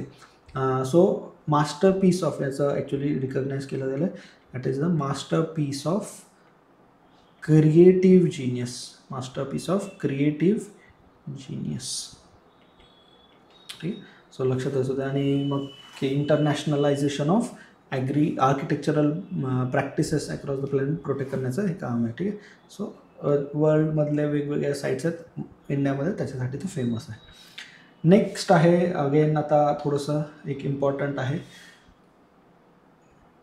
हां yes, so next is the Kanchenjunga national park. Kanchenjunga national park जे साईट आहे सिक्कीममध्ये. सो धिस वॉज अगेन 2016मध्ये रिकग्नाइज केली होती आणि ही पण 2016मध्ये रिकग्नाइज केली. सो 2016मध्ये ज्या 2 केल्या त्या. आता कांचनजुंगा ही फर्स्ट साईट आहे. कशासाठी नाही सर, नॉर्थ ईस्टमध्ये तर आपण 1-2 बघितलं, पण काय तर first site to be recognized as world heritage साईटमध्ये, पण कॅटेगरीमध्ये first site to be recognized as mixed heritage site. Mixed heritage site of India. Mixed heritage म्हणजे काय, आपण आत्तापर्यंत काही बघत होतो, काही होत्या कल्चरल आणि काही होत्या नॅचरल हेरिटेज, करेक्ट आहे. तर ही जे कल्चरल आणि नॅचरल ह्या दोघांचं मिक्स म्हणून फर्स्ट साईट अलग लक्षात, त्याच्यामुळे ते महत्त्वाचं आहे. सो कांचनजुंगा एक महत्त्वाचं आहे. इनफॅक्ट हे नॅशनल पार्क वगैरे नाव पण आहे, माउंट कांचनजुंगा आहे, त्याच्यावरनं ते नाव पण आलेलं आहे, which is the 3rd highest peak in the world. 3rd highest peak in the world आहे. इनफॅक्ट आपण जर बघितलं तर सिक्कीममध्ये आहे आणि सिक्कीम जो स्टेट आहे ह्याच्यात 25% एरिया असं म्हटलं जातं कांचनजुंगा नॅशनल पार्कचं आहे. त्याचं लोकेशन मी तुम्हाला yes, so Kanchenjunga national park आहे वेगवेगळे इथे 0 पॉईंट वगैरे सिक्कीमचा तो पार्ट आहे. गँगटोक पण तुम्ही ऐकलं असाल आणि त्याच्याच तुम्हाला नॉर्थ वेस्टला माउंट एव्हरेस्ट सुद्धा दिसेल. Mount Everest is the highest peak in the world. This is the 3rd highest peak, the mount Kanchenjunga. 2nd highest peak जे आहे ते इथे नाही आहे, ह्या रिजनला नाही, पण दुसरीकडे आहे. आय होप तुम्हाला माहिती असेल, नाही माहिती तरी ठीक आहे. So it is the K2 mountain जे आहे त्याला ऑगस्ट वगैरे असं पण आय गेस म्हटलं जातं, पण it is the 2nd highest peak in the world, ठीक आहे, or the highest peak of India. Next is the historic city of Ahmedabad. 2017मध्ये वर्ल्ड हेरिटेज साईट आहे. सो ह्याला it is considered as a city of or the walled city which was founded by Sultan Ahmad Shah. It was founded by Sultan Ahmad Shah. नावावरनंच तुम्हाला दिसेल Ahmedabad. Sultan Ahmad Shah in the 15th सेंचुरीमध्ये त्यांनी ती build केलेली आहे on the banks of river. कोणती रिव्हर आहे इथनं तर तुम्हाला फेमस फ्रंट पण माहिती आहे, साबरमती रिव्हर. ह्याच रिव्हर फ्रंटला साबरमतीच्या इथे गांधीचा आश्रमसुद्धा आहे, गांधी आश्रमसुद्धा आहे, ठीक आहे, गांधी आश्रमसुद्धा आहे. सो वेगवेगळे तुम्हाला इथे दिसेल पण की बाबा आहे, वेगवेगळ्या गोष्टी आहेत इथे आणि त्या बट्रेस ऑफ मॉस वगैरे, आणि ह्या सगळ्यांना कलेक्टिव्हली मिळून त्यांनी हिस्टॉरिक सिटी ऑफ अहमदाबादला रिकग्निशन तसं दिलेलं आहे. Next again come back to Maharashtra आणि जे व्हिक्टोरियन अँड गोथिक आर्ट, तर त्याच्यामध्ये Victorian and Gothic art deco ensembles of Mumbai असं म्हटलं जातं. 2018मध्ये एन्सेम्बल्स ऑफ मुंबई. एन्सेम्बल्स म्हणजे ॲक्च्युली बेसिकली एक नाही तर वेगवेगळ्या ज्या पब्लिक बिल्डिंग्स आहेत मिळून, तर त्याच्यातला हा जो कोर्ट आहे, हा जो तुम्हाला दिसेल, दिस इज व्हेरी फेमस चर्चगेटच्या मेट्रो स्टेशन रेल्वे स्टेशनपासून एकदम उतरून आहे, तर तिथून आहे. तर हा ओव्हल ग्राउंड आहे, इथेच ॲक्च्युली रोहित शर्मा हे क्रिकेट पण खेळायचे. खूप जणं इथे क्रिकेट आणि त्याच्यासाठी फेमस आहे, ओव्हल मैदान म्हणतात त्याला. आणि ज्या पब्लिक बिल्डिंग्स ह्याच्यात बनवल्या त्या पब्लिक बिल्डिंग ह्याचा पार्ट आहे. ओके, सो पब्लिक बिल्डिंग्स ज्या आहेत ना तो पार्ट आहे ह्याच्या public buildings which was constructed. आणि का त्याला दिलेलं आहे की त्यांनी गोथिक आर्ट आहे, व्हिक्टोरियन आणि गोथिक आर्ट आहे, पण त्यांनी ज्या बिल्डिंग्स बनवल्या they build in such a manner which are suited for Indian climatic condition आणि ते प्रिझर्व करणं वगैरे ते असेल त्याच्यामुळे आहे. त्याच्यामध्ये मग बाल्कनीज आहे, वरंदा आहे, जी त्यालाच म्हणतात इंडो डेको आर्ट, आणि ते प्रिझर्व करण्यासाठी हे केलेलं आहे असं म्हटलं जातं. So this was in 2018. 2019मध्ये जयपूर, 2019मध्ये again new heritage site Jaipur, the city of Rajasthan, the capital city of Rajasthan. हे का दिलं आहे, ह्याला रिकग्नाइज का केलं आहे, because it is the example of indigenous city planning and construction. त्याच्यासाठी ह्याला दिलेलं आहे कन्स्ट्रक्शन. सो महत्त्वाचं आहे ॲक्च्युली सगळं जे ह्याचं एक खूप महत्त्वाचं खासियत म्हणा, स्पेशल फीचर म्हणा, की एंटायर सिटीची आहे ना, ची आयडिया जी आहे, it was conceived and developed in a single phase, की एक सगळं एका सिंगल फेजमध्ये केलेलं. आणि ह्याचं जे मॉडेल आहे त्याला ग्रीड आयन मॉडेल म्हणतात. ठीक आहे. सो फक्त काही गोष्टी कधी आलं वगैरे तर ग्रीड आयन मॉडेल आहे त्याच्यावर आहे. तर ही कोणी पॅट्रोनेज केली, त्याच्यामुळेच तर जयपूरला फाउंडर जो आहे तो सवाई जयसिंग, द डेन प्रिन्स सवाई जयसिंग, आणि त्याच्यावरनं ते आहे. ठीक आहे. सो महत्त्वाचं ॲक्च्युली त्यांनी डोक्यात काय ठेवलं होतं, की ह्याला जे सेंटर ऑफ जयपूरला सेंटर ऑफ ट्रेड अँड कॉमर्सचं बनवायला पाहिजे. कल्चर तर आहे, a culture of trade and commerce city पण ह्याचं रिकग्निशन व्हायला पाहिजे असं त्यांनी डिसाईड केलं होतं. सो त्याच्यासाठी वेगवेगळ्या बिल्डिंग्स आहेत त्याच्यात, हवा महल, बरोबर आहे, Govindji temple, Rajasthan school of, म्हणजे वेगवेगळे ते आहे. ठीक आहे. Next very important one from Harappan, 5000 years before, Harappan city.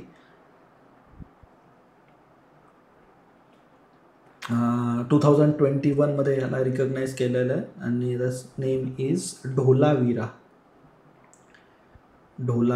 ठीक आहे. हे म्हणजे एक हरप्पन साईट आहे.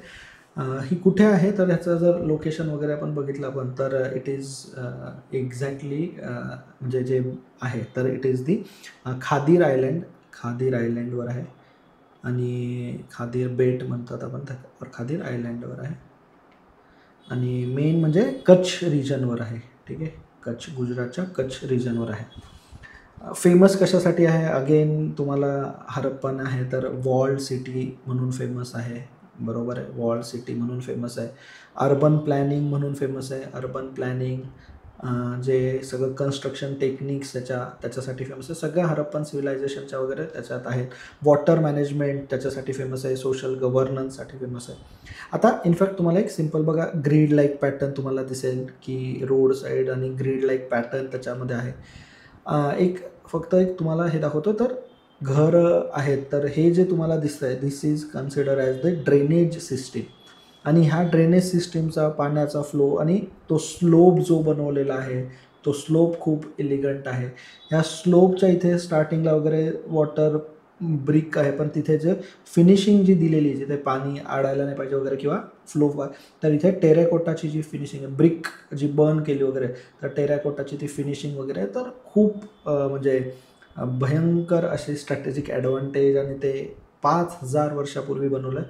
आणि जे आज आपण आता जाऊन बघितलं तर काहीच हे होत नाही, पण समजत नाही, पण जे हिस्टोरियन्स त्याचा अभ्यास करतात त्यांना त्याचं खूप महत्त्वाचं आहे. इनफॅक्ट त्याचं आता तुम्हाला location, so this is a Dholavira heritage site. मी मुद्दामून एक ब्रॉडर मॅप आणला आहे. तर अहमदाबादपासून तुम्हाला ॲप्रॉक्सिमेटली 6-7 hours. मी मध्ये आता तुम्हाला एकदा हे पण सांगितलं होतं पाटण, तर इथे म्हणजे आहे, आणि पाटण आणि मग तिकडनं ढोलावी.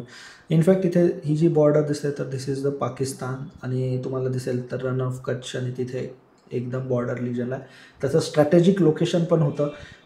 त्यावेळेस जेव्हा हरप्पन इंडस व्हॅली सिव्हिलायझेशनमध्ये त्याचं जे होतं तर to harness different minerals from the different sources आणि ट्रेड फॅसिलिटेट करायचा.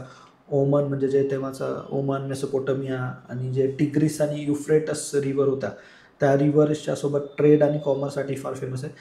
सगळ्यात म्हणजे अमेझिंग अशी फॅक्ट जेव्हा मी ह्याच्याबद्दल वाचत होतो ती, की ही जी साईट आहे, आणि एक्झॅक्टली हा जो दिसतोय ना ह्याला खादीर बेट म्हणतात. कधी काय, सो लक्षात ठेवा. सगळ्यात इम्पॉर्टंट की ही जी साईट आहे ना ती एक्झॅक्ट ट्रॉपिक ऑफ कॅन्सर 21 म्हणजे 23.5 एक्झॅक्ट ट्रॉपिक ऑफ कॅन्सरवर आहे. इतकं प्रिसिजन की काय असेल की त्यांनी, आणि कधीचं सांगतो आपण हे 5000 years ago, आणि ही ट्रॉपिक ऑफ कॅन्सरवर बनवलेली एक्झॅक्ट अशी फेमस आणि ते आयलँड्सवर जाऊन ती एक फेमस अशी साईट आहे. तर लक्षात ठेवा, Dholavira a world heritage site recognised in 2020.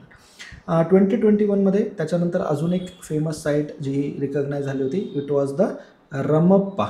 तर काकातीयाचा म्हणजे ॲक्च्युली त्याला म्हटलं जातं रुद्रेश्वरा रमप्पा टेम्पल. रुद्रेश्वरा रमप्पा टेम्पल. तर आता हे जे रमप्पा नाव आहे, का नाव आहे तर ते एक सिम्पल लक्षात ठेवा. ही वॉज दी आर्किटेक्ट, आणि आर्किटेक्टच्या नावावर ज्यांनी हे टेम्पल वगैरे डिझाईन केलं त्यांच्या नावावर हे आहे. तर it was a famous temple constructed during 1213 CE common इरा, आणि ड्युरिंग द काकातीया रूल. काकातीया डायनेस्टी होती, काकातीया रूलच्या वेळेस हे कन्स्ट्रक्ट केलं गेलं होतं. यूज ऑफ सँडस्टोन वगैरे तर आहे महत्त्वाचं. मी तुम्हाला इनफॅक्ट त्याचे काही फोटोज पण आहेत. तर तुम्हाला इथे दिसेल की बाकी तर ब्रिक आहे, पण इथे जे सँडस्टोन आहे तर हा जो यूज केलेला आहे ना, हा जो रॉक म्हणजे it is carved out of dolerite म्हणून. डोलेराईट एक्स्ट्रीमली स्ट्रॉंग असा स्टोन आहे, आणि त्याची फिनिशिंग अशी केलेली आहे. हा डोलेराईट स्टोन आहे आणि ह्याची फिनिशिंग अशी केली की तुम्ही जेव्हा ह्याला क्लोजली बघाल तर तुम्हाला असं वाटेल की मेटल लाईक फिनिशिंग आहे. म्हणजे एक्झॅक्टली ह्याला जर मी तुम्हाला झूम इन करून दाखवलं तर इट इज कन्सिडर, म्हणजे तुम्हाला असं वाटेल की मेटलवर केलेलं आहे. एका रॉकवर जो इतका स्ट्रॉंग आहे, पण तुम्ही त्याचे फाईन ट्युनिंग्स बघा काय केलेलं, किती हे, अँड दॅट शोज की बाबा काय ती फेमस आहे. ह्याचाच तो म्हणजे याच्यातनंच एक इन्स्पिरेशन घेऊन जो काकातीयामधला एक फेमस मार्को पोलो जो ट्रॅव्हलर होता, त्याने ह्या टेम्पलला असं म्हणजे त्याने जे लिहिलेलं आहे त्याचे आहे it is considered as the brightest star in the Galaxy of temples. Brightest star in the Galaxy of temples, Marco Polo जो काकातीया त्याने हे लिहिलेलं आहे. सो ते पण लक्षात ठेवा. इनफॅक्ट जेव्हा आपण हे बघतोय काकातीया डायनेस्टी वगैरे, तर तुम्हाला मोटुपोल्ली वगैरे पण माहिती असेल, जे पोर्ट सिटी होती रुद्रमादेवी वगैरे, यांनी राणी रुद्रमादेवी वगैरे यांनी बनवले होते. ठीक आहे. So this was in 2021. मग 2023मध्ये 2 महत्त्वाच्या ह्यांना युनेस्को वर्ल्ड हेरिटेज साईट्स मिळालं होतं. तर त्याच्यातलं जे फर्स्ट आहे it is consider as the sacred ensembles of Hoysalas. एक नाही तर काही वेगवेगळे जे होस्याल किंगडम होता त्यांच्या वेळेस जे आहेत महत्त्वाचं, तर ते इन्क्लूड केलं होतं. तर त्याच्यात 3 टेम्पल्स महत्त्वाचे आहेत. एक होता चाणक्येश्वरा टेम्पल जो बेलूरला आहे. ॲक्च्युली बेलूर म्हणजे present of Hassan district. Hoysaleswara temple आलेलं आहे हॅलेबिडू म्हणजे द्वार समुद्र तेथे होता. आणि केशव टेम्पल जो आहे तो सोमनाथपूर म्हणजे प्रेझेंट आहे मैसूर डिस्ट्रिक्ट वगैरेमध्ये आहे. सो हे 3 फार फेमस टेम्पल्स आहेत. ह्याचं अगेन आर्किटेक्चर आणि हे खूप हाय क्वालिटीचं आहे. ह्याच्यातला जो महत्त्वाचा चाणक्येश्वरा टेम्पल आहे तो विष्णूसाठी होता. ते एवढं नाही लक्षात ठेवलं तरी चालेल. दिस वॉज फॉर शिवा आणि again this was for Vishnu, पण ठीक आहे जर नाही लक्षात ठेवलं पण महत्त्वाचं. आता महत्त्वाचं जे होयसाल टेम्पल्स आहेत, जे होयसाल आहेत ना, ते कधी आले तर Hoysala dynasty was between 1006 AD to 1346 AD. ठीक आहे. ह्या टाईम पिरियडमध्ये होयसाल्स होते. पूर्ण अगेन एव्हरीथिंग वॉज डिस्ट्रॉईड, आणि जो अल्लाउद्दीन खिलजी आहे त्याच्या सदन ह्याच्यामध्ये त्याने जे त्याच्या आर्मीच्या जनरलने वगैरे हे केलं, पूर्ण सिटी हे जे सगळं रुईन केलं. पण मग अगेन कावेरी रिव्हर आहे. सो कावेरी रिव्हरच्या साईड लाईनला तुम्हाला हे दिसेल की हे जे होयसाल्स आहेत त्यांनी ग्रो केलं. पण मग काही जे प्रिझर्व राहिले म्हणजे तुम्हाला जर मी दाखवलं तर you will be in the state of wow की हे काय. आणि this was kind of the artistic Marvel. म्हणजे तुम्ही फक्त बघा, आणि हे आज आहे जे रुईन फॉर्ममध्ये सगळं लुटलं गेलं वगैरे, पण तरी पण ती फाईननेस बघा. तुम्हाला प्रत्येक ह्याच्यामध्ये ती जी डिटेल्स आहेत आणि ते आज प्रिझर्व करणं गरजेचं आहे. म्हणून again it was consider as something show proud of. ठीक आहे. सो होयसाल ऑफ आहे. नेक्स्ट जे 23मध्ये जे सेकंड ह्याला दिलं गेलं it was the Shanti Niketan. ठीक आहे. So Shantiniketan which is in the West Bengal, Hoysala जी कर्नाटकामध्ये होती. आता शांतिनिकेतनचा पर्पज काय होता ॲक्च्युली, ह्याचं मेन जे रिझन होतं तर सगळ्यात महत्त्वाचं एक it was initially establish in 1901 as a school by Rabindranath Tagore in a rural India. School एक इस्टॅब्लिश केली होती रवींद्रनाथ टागोर यांनी. Rabindranath Tagore himself was a poet and a philosopher, आणि त्यांना ना म्हणजे महत्त्वाचं की त्यांनी एक रेसिडेन्शियल स्कूल, आणि जेव्हा स्वदेशी मुवमेंट संपली तर स्वदेशी मुवमेंट आणि त्याच्यानंतर त्यांना कळलं की नाही आपल्याला एज्युकेशन आणि त्याच्यामध्ये काय करता येईल, तर त्यांनी स्वदेशी मुवमेंट जेव्हा 1904-06 त्यांनी खूप मोठ्या प्रमाणात त्याच्यात पार्टिसिपेट. पण आफ्टर दॅट ही थॉट की बाबा नाही, तर इथे एक रेसिडेन्शियल स्कूल, आश्रमसारखंच रेसिडेन्शियल स्कूल जी आपली ओल्ड ट्रॅडिशनल मेथड आहे तसंच इस्टॅब्लिश करू. आणि it was established as a centre for, महत्त्वाचं म्हणजे centre for ancient Indian tradition, centre for art based on ancient Indian traditions. तर त्याच्यावर बेस्ड असं काही करता येईल का वगैरे त्यांनी हे केलं. इनफॅक्ट ते व्हॉलेंटरीली पार्टिसिपेट पण करायचे, वेगवेगळे टीचर्स पण यायचे शिकवायचे, आणि it was a great institute. In fact Amartya Sen आणि मोस्ट ऑफ द पॅट्रन्स म्हणजे ज्यांना नोबेल मिळालं आहे, भारतरत्न पण मिळालं आहे, ते पण शांतिनिकेतनचे स्टुडंट आहे. त्याला नंतर वर्ल्ड युनिव्हर्सिटी म्हणजे विश्वभारती म्हणून रिकग्नाईज केलं. वर्ल्ड युनिव्हर्सिटी और विश्वभारती, वर्ल्ड युनिव्हर्सिटी और विश्व भारती असं त्यांनी 1921 तसं डिक्लेअर केलं.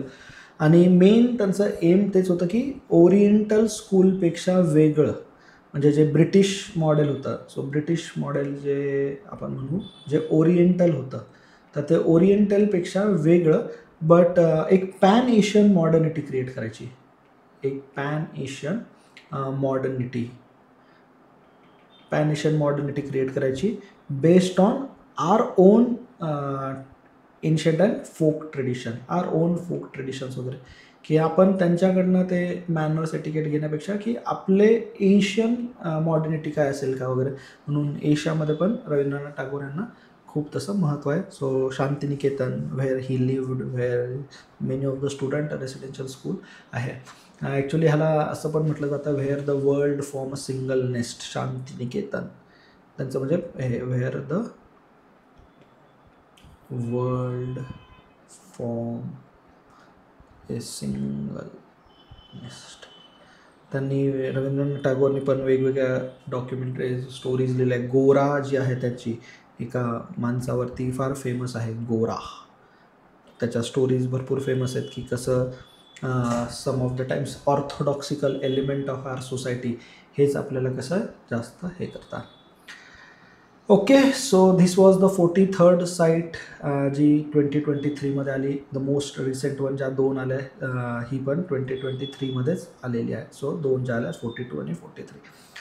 So this is the end. But एक महत्त्वाची गोष्ट म्हणजे की रिसेंटली जानेवारीमध्ये जेव्हा ह्या सप्टेंबर ऑक्टोबरमध्ये 23 आल्या आणि गव्हर्मेंटने सबमिट केलं डेटनेशनला की हे सगळं आहे बरोबर आहे, पण one of the very important sites की बाबा इंडियाने जे हे केलं की nominates 12 forts of Marathas for the UNESCO world heritage sites, की हे पण आहेत. तर मग कांधेरी, लोहगड, साल्हेर, रायगड, राजगड, प्रतापगड, वेगवेगळे सिंधुदुर्गचा असे वेगवेगळे किल्ले जे आहेत, जंजिरा, तर ह्यांना पण जो जिंजी फोर्ट जो तमिळनाडूमध्ये आहे मराठा एम्पायरच्या अंडर, तर ते पण dominated the Maratha military landscape, a network of forts. तर जसं राजस्थानचे काही फोर्ट्स आहेत वगैरे, तर हे पण काही महत्त्वाचे फोर्ट्स आहेत ज्यांना पण एक हेरिटेज आहे, त्याची पण एक हिस्ट्री आहे आणि त्याला पण रिकग्निशन जर करता आलं तर आपण सबमिट केलेले, नॉमिनेट केलेले आहेत हे 12 फोर्ट्स, आणि जेव्हा पण नेक्स्ट मीटिंग होईल यांच्याबद्दल कन्सिडर